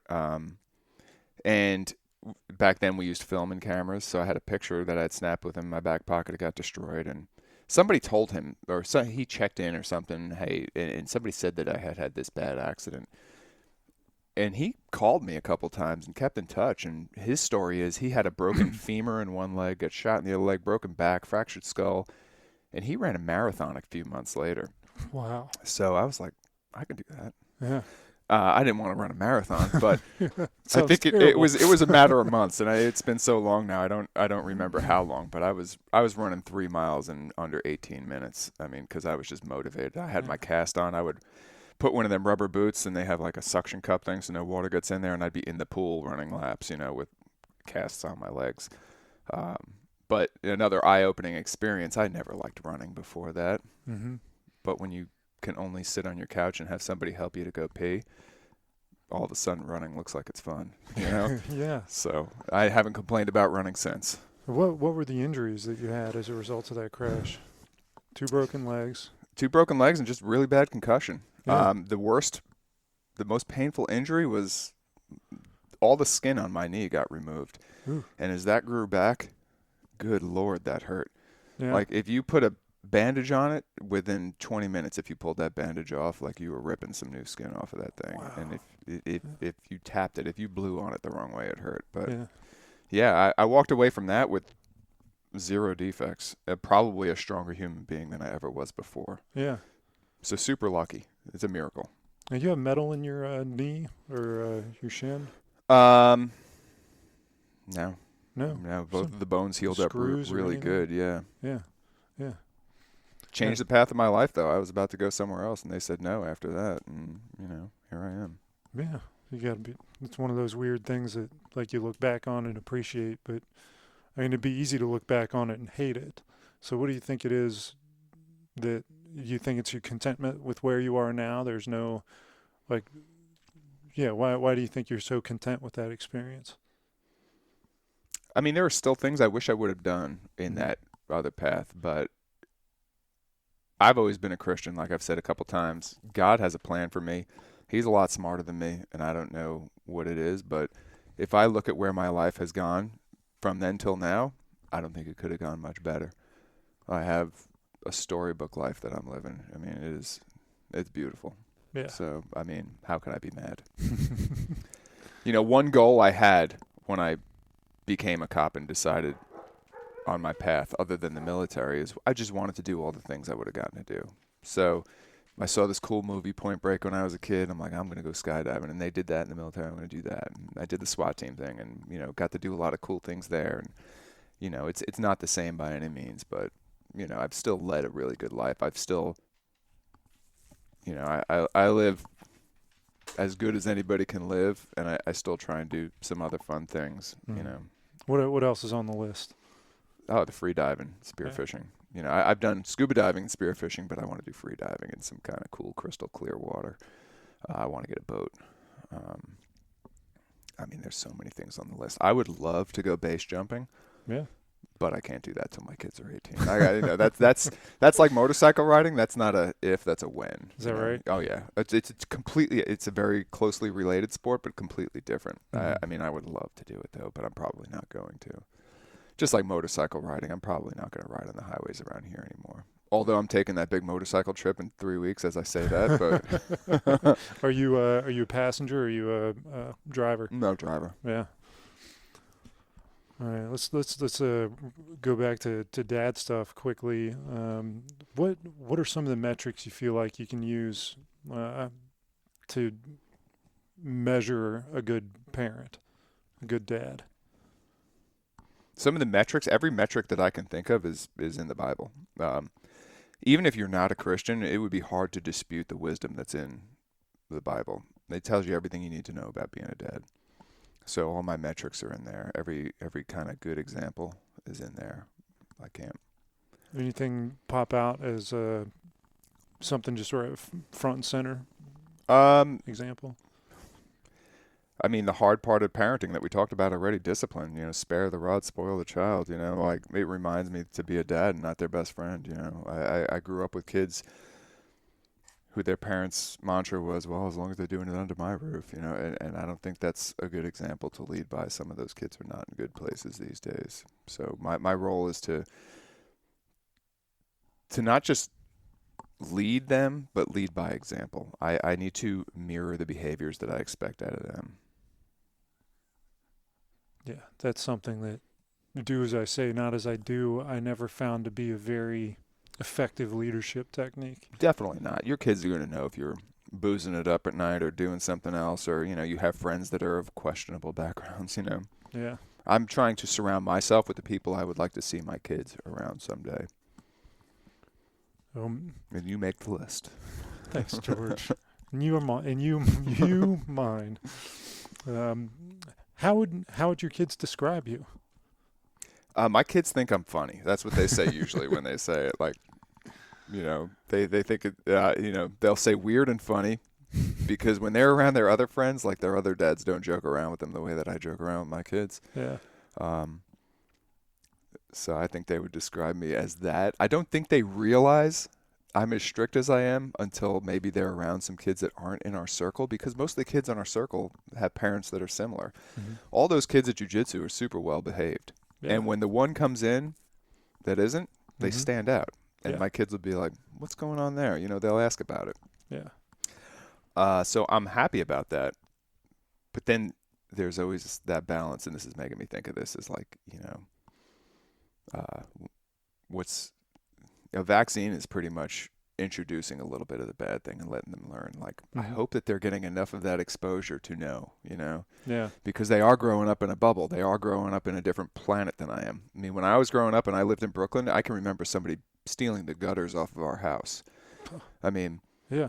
so they're going to be exposed to that someday, and I need to make sure they're ready. Mm. How would your wife describe you? I don't know. We should ask her. I think she definitely, I've heard her say discipline before. Like, I'm a weirdo when it comes to stuff like that. Yeah. Now, how's having kids like changed your relationship with your wife? I mean, we've had kids since our 1-year anniversary, so it's hard to say. I think it's only made it better. I mean, we have a great marriage. I can't complain about anything.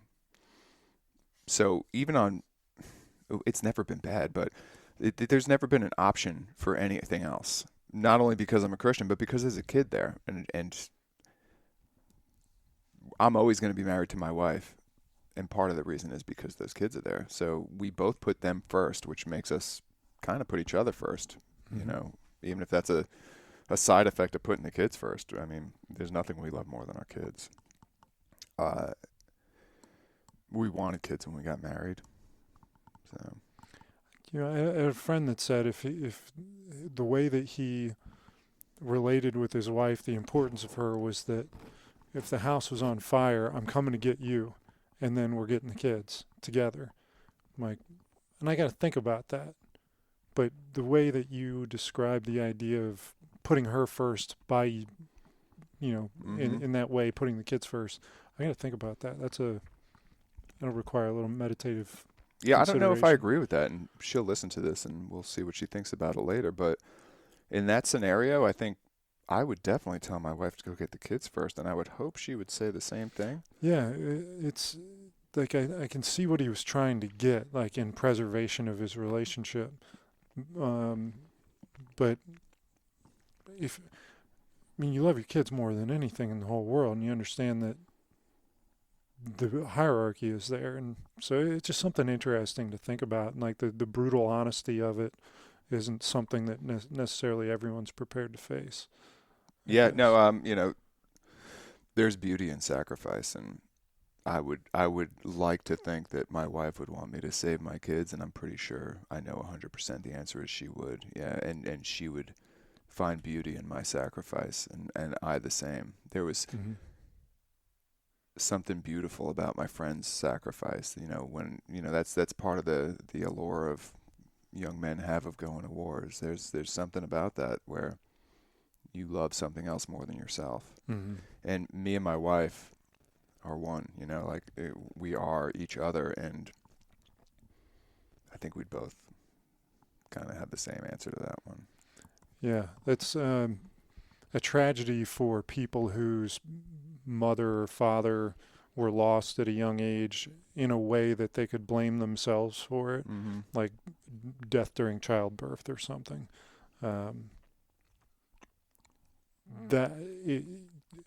I gotta believe 99.9% of the time that if faced with that decision, if it was a decision to make, mom would say, I'm delivering this baby and I'll just die doing it most of the time. Well, in the fire scenario, you're dealing with another adult too.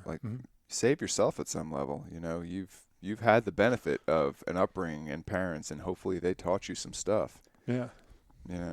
Yeah, that's a really good point, because that is a spectrum of that you have to consider all the inputs for. Now, my kids would just be able to PLF and brake fall out the window, but parachute landing fall. But I needed the acronym because I didn't know what it was. You'll know when I get you skydiving. You're the only person on the planet that would make me even consider it. I'm going to make you, too. It's a choice. You're going to rip my choice away from me. What's a piece of advice you've gotten from another parent that hit home with you, that resonated with you a lot? It's not so much a piece of advice. It's well, maybe it is advice, but the way that they put it was really interesting to me. They said, with my older daughter, I have maybe 5 or 6 summers with her, 5 or 6 Christmases left. Yeah. So don't waste them. If you think about it that way, it's not 365 days a year. I have one more 4th of July. Then it really hits home. Like, it's limited. It puts a smaller number on that. And, that maybe that's it. Yeah. Yeah, that it goes back to kind of your relationship with time and a sense of urgency to make today the best day it can be and not put it off to tomorrow. How about your dad? Like, what's something that you learned from him that you're doing now? He was probably the sole source of income, even though my mom had other jobs, but he had to work. He was constantly working overtime. I mean, he switched to midnights so he could be home. At least there could be an adult in the house during the day when my mom worked. And then he was always working overtime.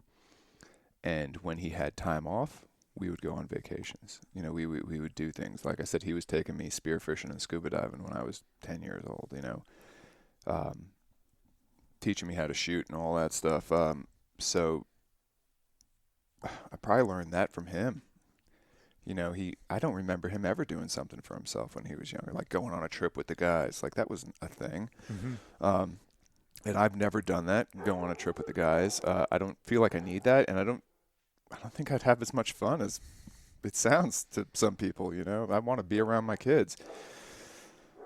My parents, they always put us first, and we didn't have a ton of money, but we would go on vacation. We'd go camping, we'd do something like that. And I just had a great childhood, even though we weren't the richest family in the neighborhood.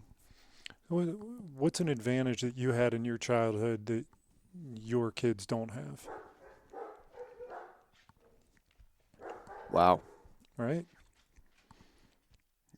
I don't know. That's a good question, because I'm trying to give them the struggle, even though we talked about that already. Like, an advantage I had. I don't know. What about context of the times? Like, you grew up in the 80s, 90s. Yeah. They're growing up in the 2000s. I think the technology can be a problem these days. Like, we don't have cell phones for our kids, but man, they love the computer sometimes. I don't know. One of them was texting her class the other day, and I'm like, whoa, don't do that unless I know what you're texting. Yeah. Like, I didn't even know that was a thing. You can send a message to the whole class. Through some software program that the school has or something? I think so, yeah. Yeah. Well, how about an advantage that they have that you didn't have? I think they don't even realize the advantage they have that I didn't have. But if they want to go to college, they're going to be able to go to college. Yeah. If they want to, when they eventually get a car, they'll probably get a little bit of help getting a car. Like, it's going to be a safe car, I didn't. If I was going to go to college, I was going to pay for it. And that started and lasted maybe a year, because I got to college and I was like, what am I doing? Like, this doesn't make much sense. Thank God my wife went to college. Did you start college? Yeah. Yeah. A couple of times. Okay. So yeah, when I was in New York, I went and, I was working full time trying to pay for it, and it just didn't make a whole lot of sense to me at the time. I was either going into the military or I was going to become a cop, and you didn't need college for either one. And the classes I was taking that were, law enforcement related, I could tell that the person teaching class was a clown, had no experience, didn't know what they were talking about. I had grown up around it enough to know that even the legal stuff they were teaching was kind of wrong. So it kind of didn't stick. And then I became a cop, and I came down here, and I'm like, college is what you're supposed to do. So I tried to go back to college. And I'm not kidding. I went to my first class, and there were 4 people that I had taken to jail in that class. No. Every one of them recognized me. I recognized every one of them. And although it was amicable, it was nice. And, I know who you are. I know who you are too. Like, it just wasn't meant for me. Yeah. now as I'm older, I love learning. Like I love going to classes, but again, I don't think I'd go back to college in my ripe old age that I'm at now. You expect your kids to go to college? Yes, but that's because we have a business that I want them to inherit. Understood. Yeah, I think college is overrated. I think it's overpriced, and I think it's full of indoctrination that they just don't need. So I don't think it's something necessary to be successful in life by any means.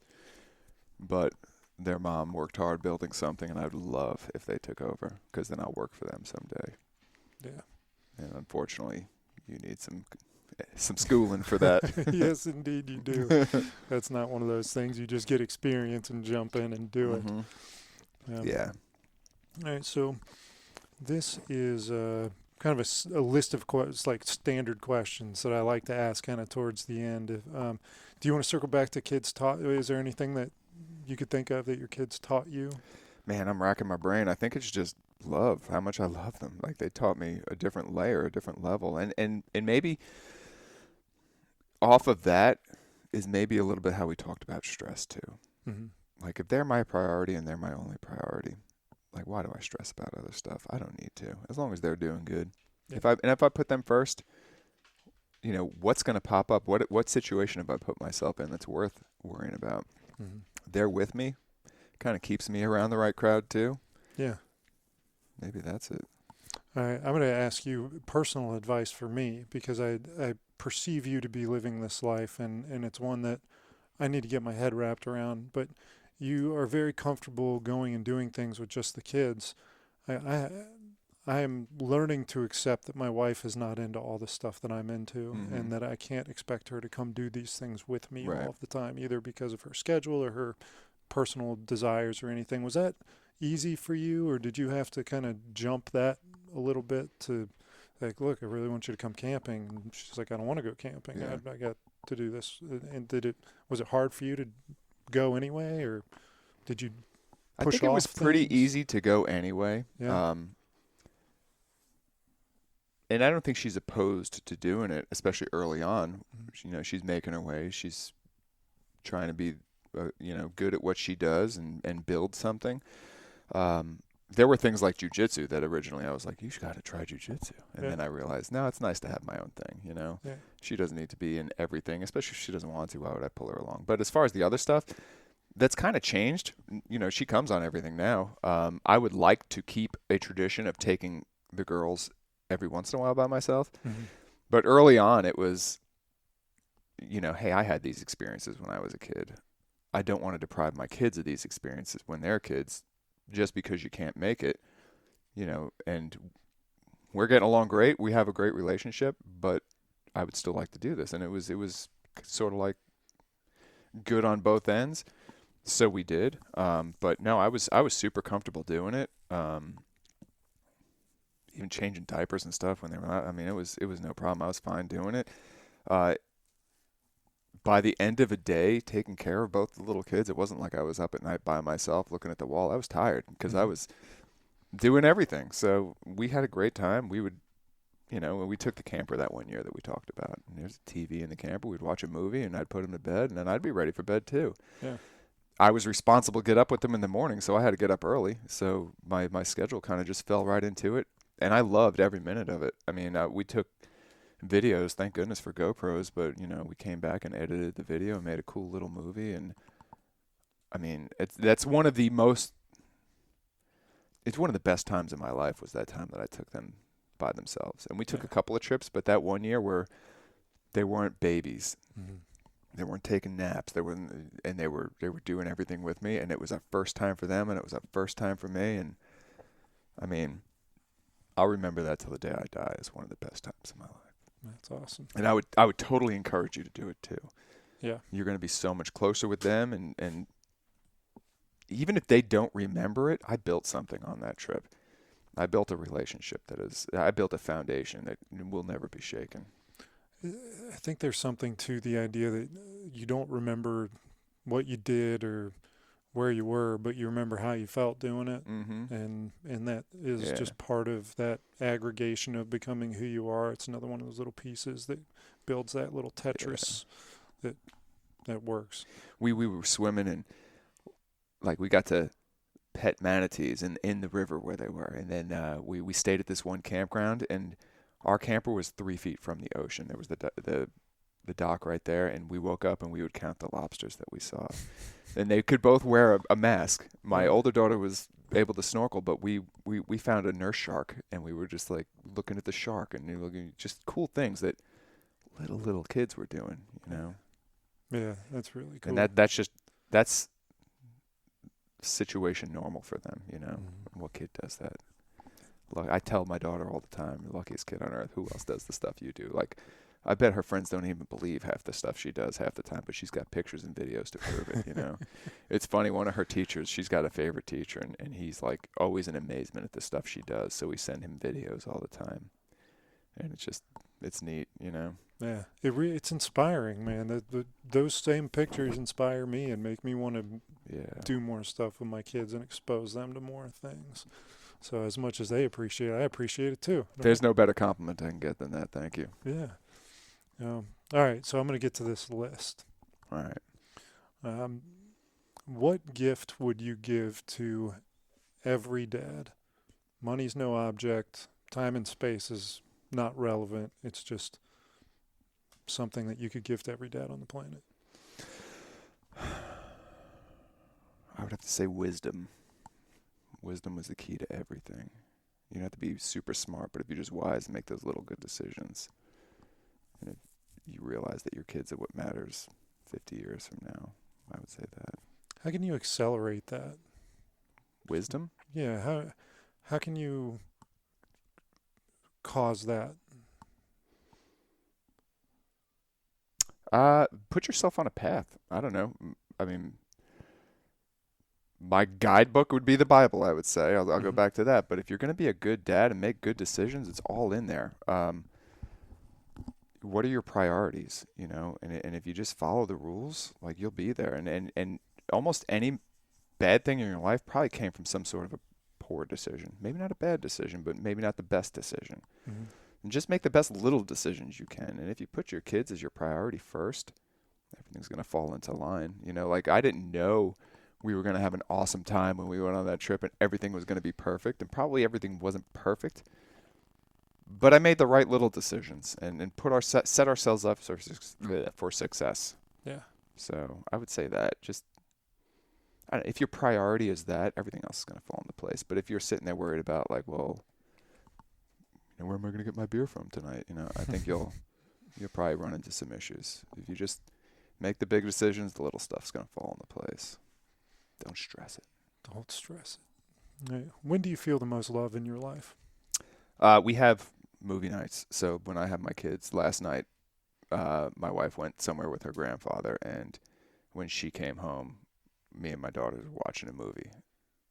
And we were in my bed, and I had one daughter on each arm. We were watching a movie, and we were laughing our butts off. It was The Three Amigos, an old movie. But that's kind of what we call ourselves when we take these trips by ourselves. Yeah. And they do that. Yeah. But, when I'm there and they're both there and we're having a good time and laughing, nobody else is around, that's probably when I feel the most love. I think those are my moments, too. Yeah. Actually, I want to talk to you about this, love in general, because there are not a whole lot of people in your life, maybe not in your life, but in one's life, on average, that people express love for one another. Something that I appreciate about you is that you've told me you love me, and you say it regularly, yes. And I love you also. And, like, what is it that makes you comfortable in expressing that to people? Because it's uncomfortable for a lot of people. Yeah, I don't know why, but if you surround yourself with people who are, like, real tough guys, not just, like, saying it, usually they're the nicest guys in the world. You walk into a jiu-jitsu gym, nicest dudes in the world. You talk to dudes who have done some real things and probably really nice, and you wouldn't know it unless you knew them.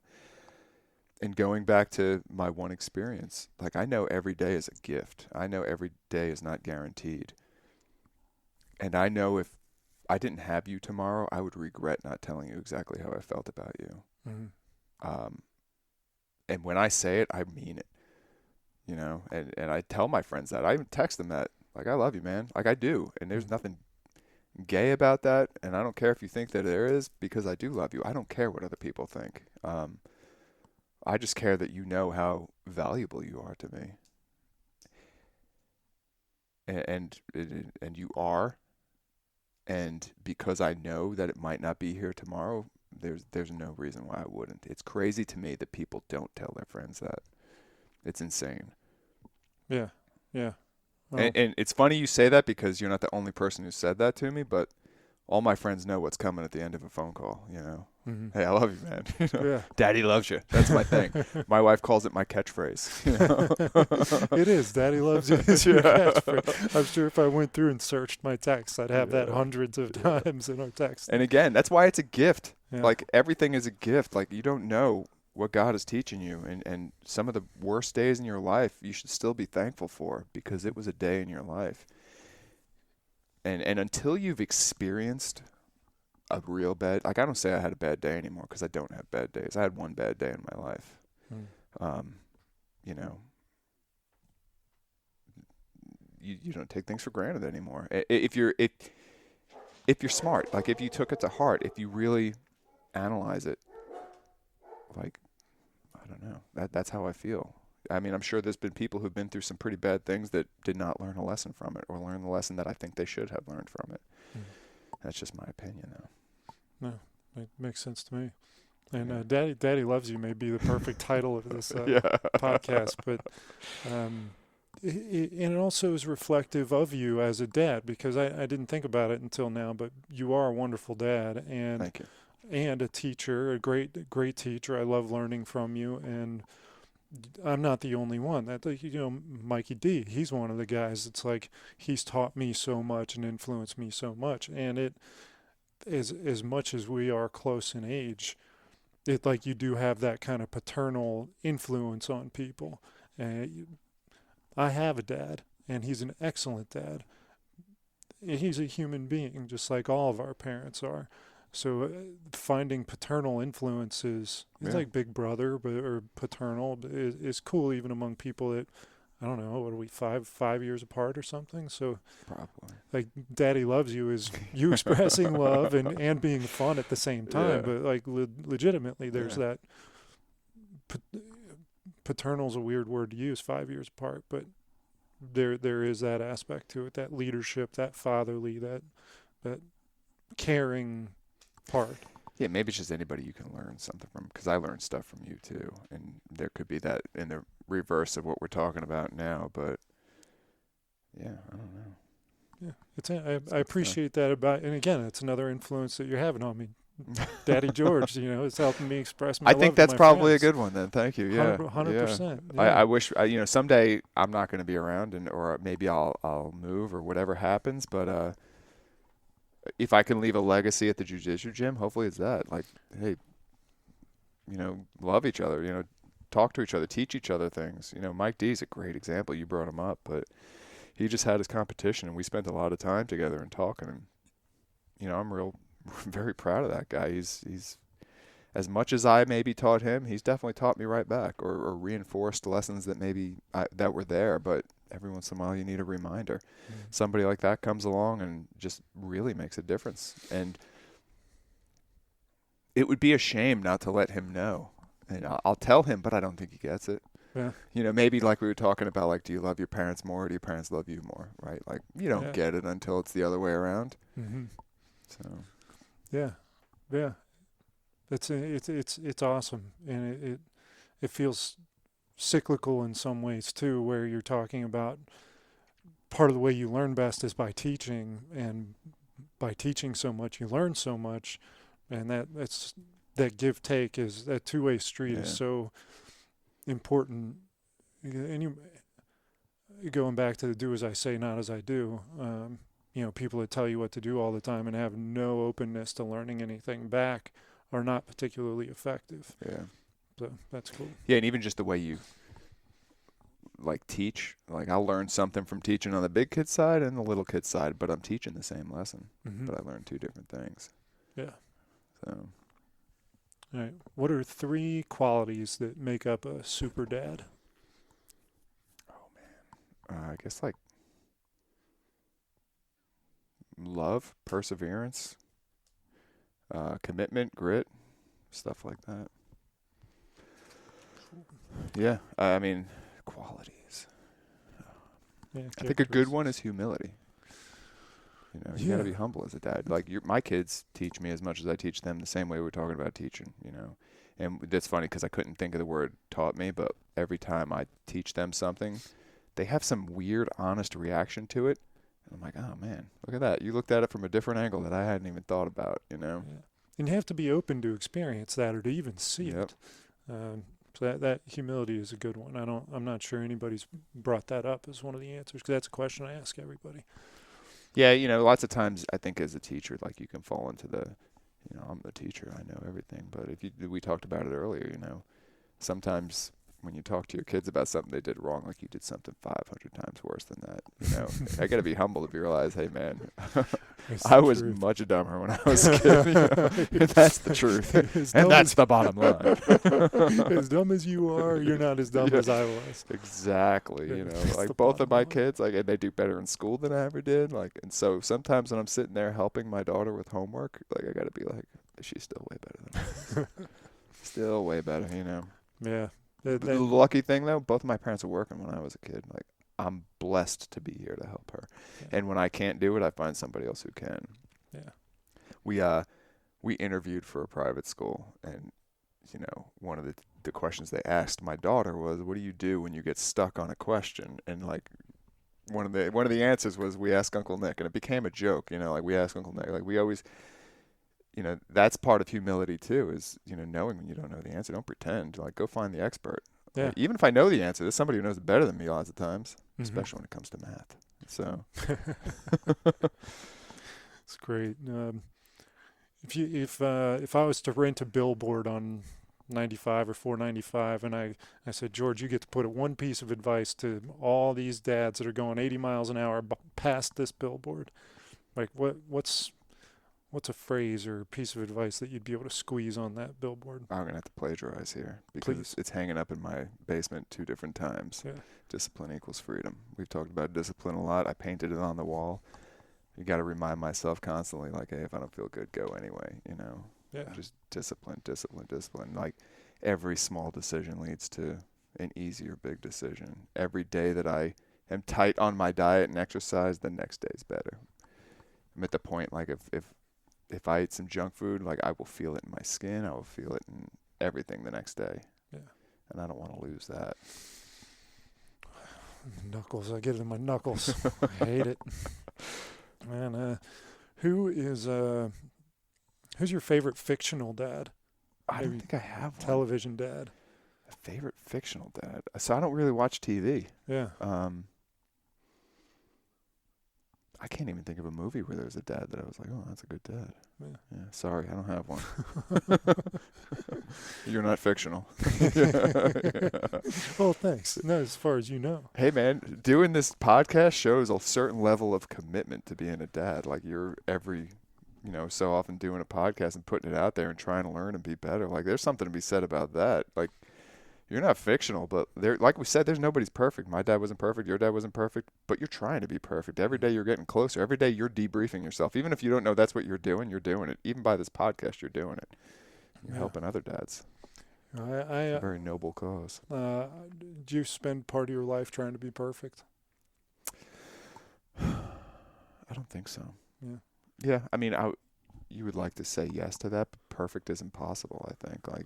Like we said before, like on, those mission debriefs we would do, like, no matter how good it went, it wasn't perfect. Mm-hmm.